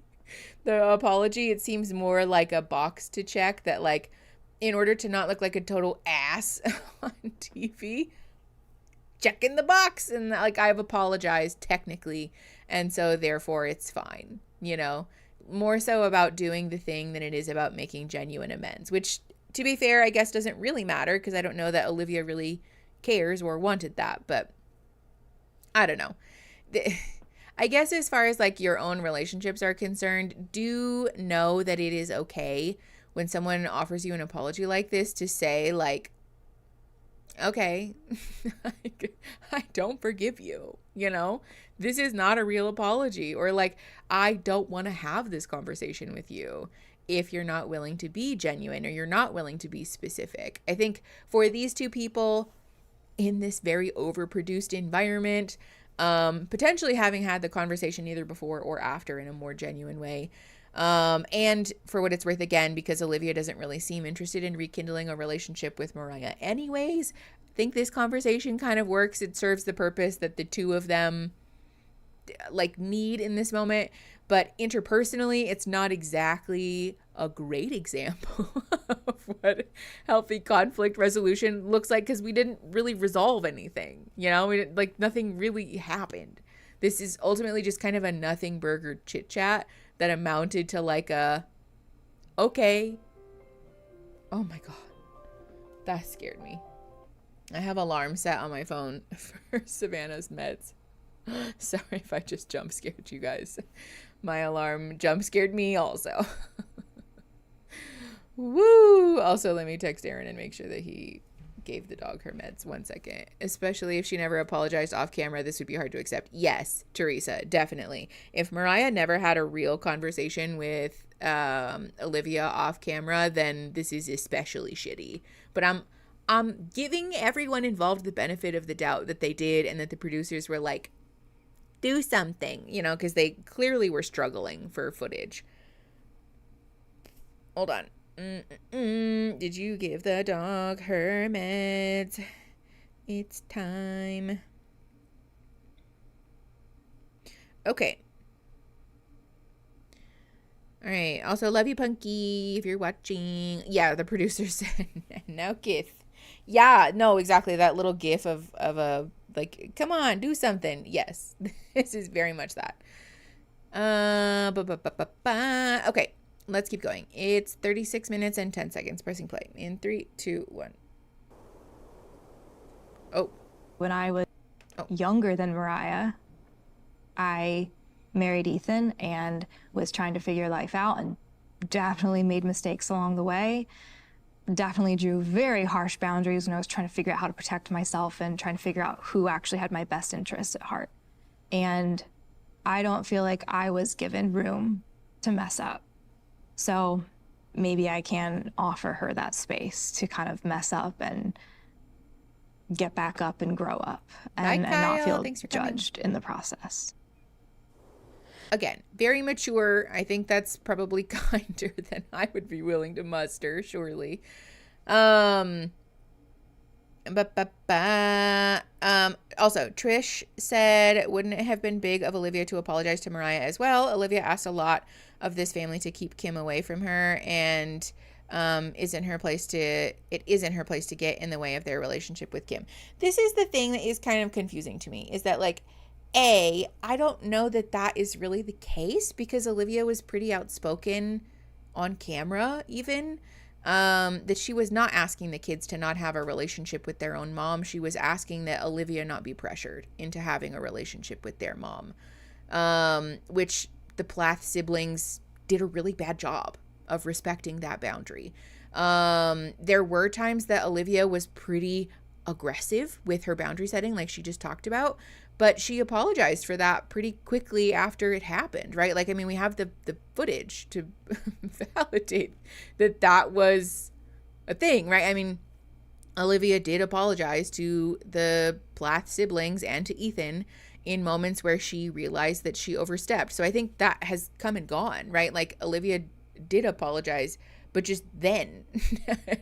So I don't think she needs to apologize now, because A, she already did, and B, she didn't do anything wrong, right? Like, in Olivia being accused of locking Mariah out of her own music and stealing money from her, she didn't do anything other than say, no, I didn't, which was true. I mean, supposedly. So, like I said, I think Olivia is being probably more mature than a lot of people would in this situation, myself included. Yeah, exactly. Christine, all she did was be in Europe on vacation. Oh. What the hell? Why did the... What? Why did the stage stop? Hello? Hold on. Discord hates me. Does the Discord stage have a limit or something? I don't know what that was about. It just turned itself off. There we go. I know. Sorry, y'all. I didn't remember that she apologized. I have to go back to the old episodes. Yeah, there's a lot that's transpired interpersonally. Yeah, sorry. I don't know what that was about. Hopefully I'm not muted. No, it doesn't look like it. Okay, great. I'm so behind, but it's weird that Kim says the kids when talking about getting along and Ken, the kids when talking about getting along with Ken and not my kids. Honestly, that's valid. Discord got booted. Yeah, I don't know what that was about. The Plath producers didn't like that. Yeah, apparently. Okay, anyways, let's keep going before Discord mutinies again. 36:47, pressing play in 3, 2, 1. Also, you don't have to believe this, but I hope you know I really did love your brother.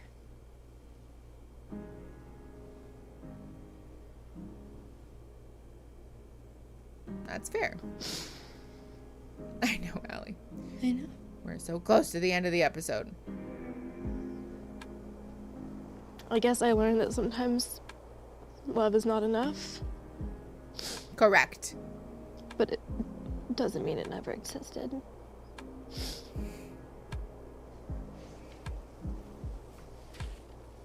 And also, you know, regardless of how things ended,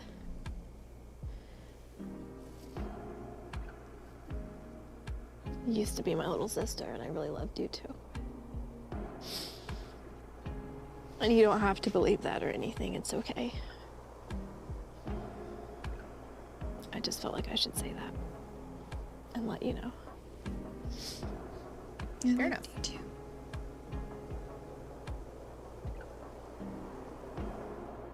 It's confusing because I do know that she loved my brother and I do know that she cared and loved me, but the confusing part is how much she disliked my family, but feels like she only loved me while I was distant from my family.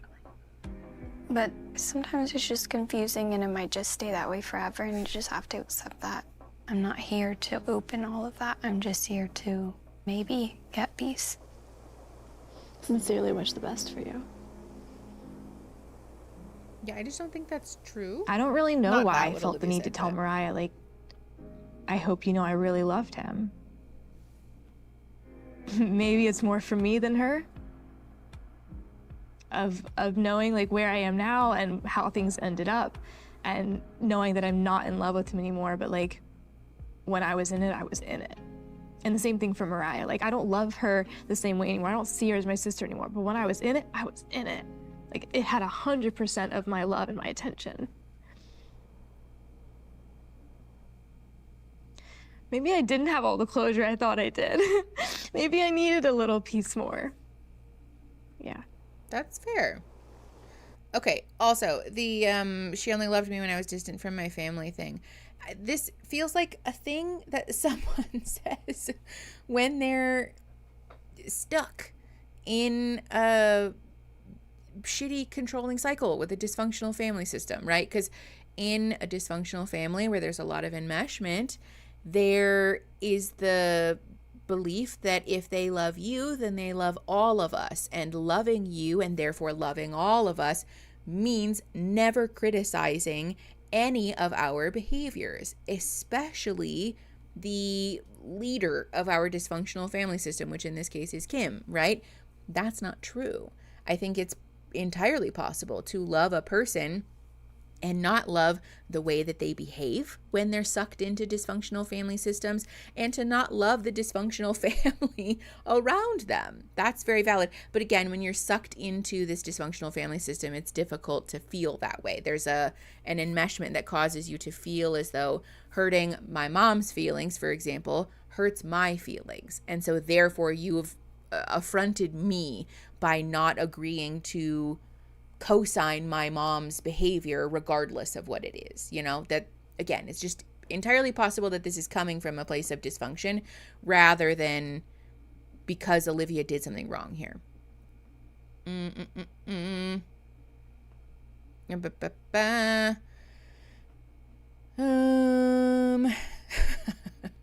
Yeah, Beth, I know. Okay. Yeah, no, Trish, exactly. Mariah doesn't get it and she's running right back into it.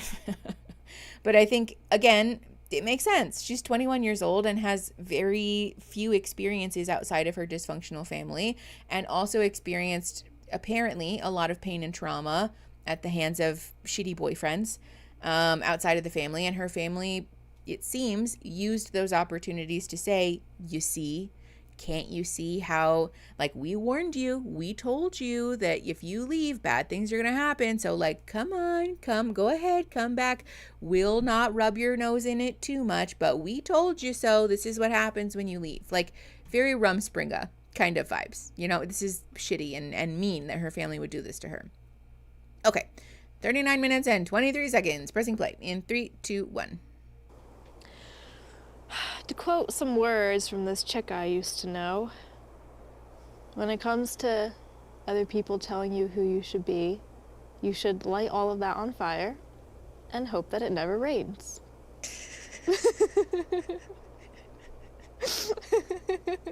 Wait, so you actually listened to the song?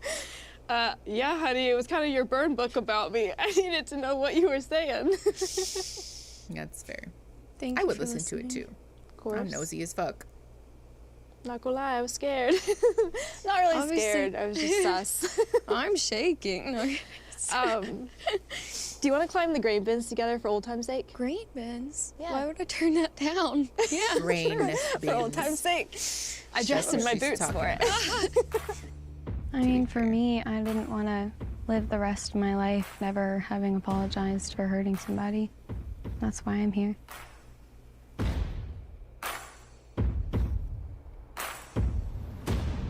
I feel like we're in front of mom and dad, like, it's really All right, say you're sorry to each awkward. other. I'm sorry. All right, now give him a hug. Just touching the back. I feel like we both had to do that a lot growing up. You like touch their back and you like actually pinch their shoulder. That's okay. We don't need to listen to that. You should react to that TLC show about Amish people leaving. We actually probably should talk about that. That's interesting. I've never thought about that. I can't remember what it's called. Does anyone know what it's called? Yeah, it's just giving Mother Knows Best. I wish you the best, chickadee. Thank you. You're welcome. I wish you the best too. No one. Like Breaking Amish. Thank you. Okay. They just said bye, love you, bye. Okay. I think this is the end. Oh, it's not. Oh, no, it is. This is just the next on. See, there's like a whole 2 minutes at the end of this episode. That's just coming next on. And there's like 2 minutes of this in the beginning. And with all of the recapping and coming up next in the middle of the episode, there really probably is like a grand total of like 15 minutes of actual new footage in a 45-minute episode. Like, I know Chickadee is a cute little nickname. No, I think it's the editors being like, sorry, y'all have how many minutes of new footage for this week? 12? That's all the footage you have? And like, fine, fuck it, give me it. I'll make it work. We'll figure something out. We'll just recap and forecast. That's it. Fine. We'll make it happen. And especially the footage just being dull and uninteresting, I think, is part of the problem. Yeah. Okay. Is it possible to edit these down to 15 minutes and react to that? Yeah, Allie, but then we wouldn't get to hang out for very long. So, yeah, I mean, we could do that, but we'll have 30-minute streams. So, if you guys want that, let me know. It's giving sister wives with the iPhone footage. No, definitely. Ay. But then we could do more than one episode. Yeah, but I don't wanna. You couldn't have stream only last 30 minutes if your life depended on it. Fine. A 24-hour stream? Are you actually out of your mind? We could never. I know. I like the long streams too. Long streams are fun. Okay, you guys. We're going to call it there because Aaron and I have to go to Costco. I know. If you guys want to watch me have a break from reality, we'll do a 24-hour stream. I think I would actually have a panic attack on stream. Therapist has panic attack live. Coming to you tonight. What a terrible freaking idea. No, we're going to go to Costco and get some views. I know. That's the real shit, is that I'd probably get the most views on this live stream that I ever have. Which is some bullshit. Anyways, all right. Ooh, thank you, Rebecca, for the rec. I love you all the most. I probably will be here for stream next Friday. As of now, I'm planning to be here for stream next Friday. But if that changes, I'll put up a formal announcement. But regardless, I hope that you guys have a wonderful, maybe holiday weekend, depending on where you are. But wonderful weekend anyways. And I'll see you guys next week and on Thursday for the podcast episodes. And then next Saturday for our regularly scheduled programming. Okay. Love you the most. Bye.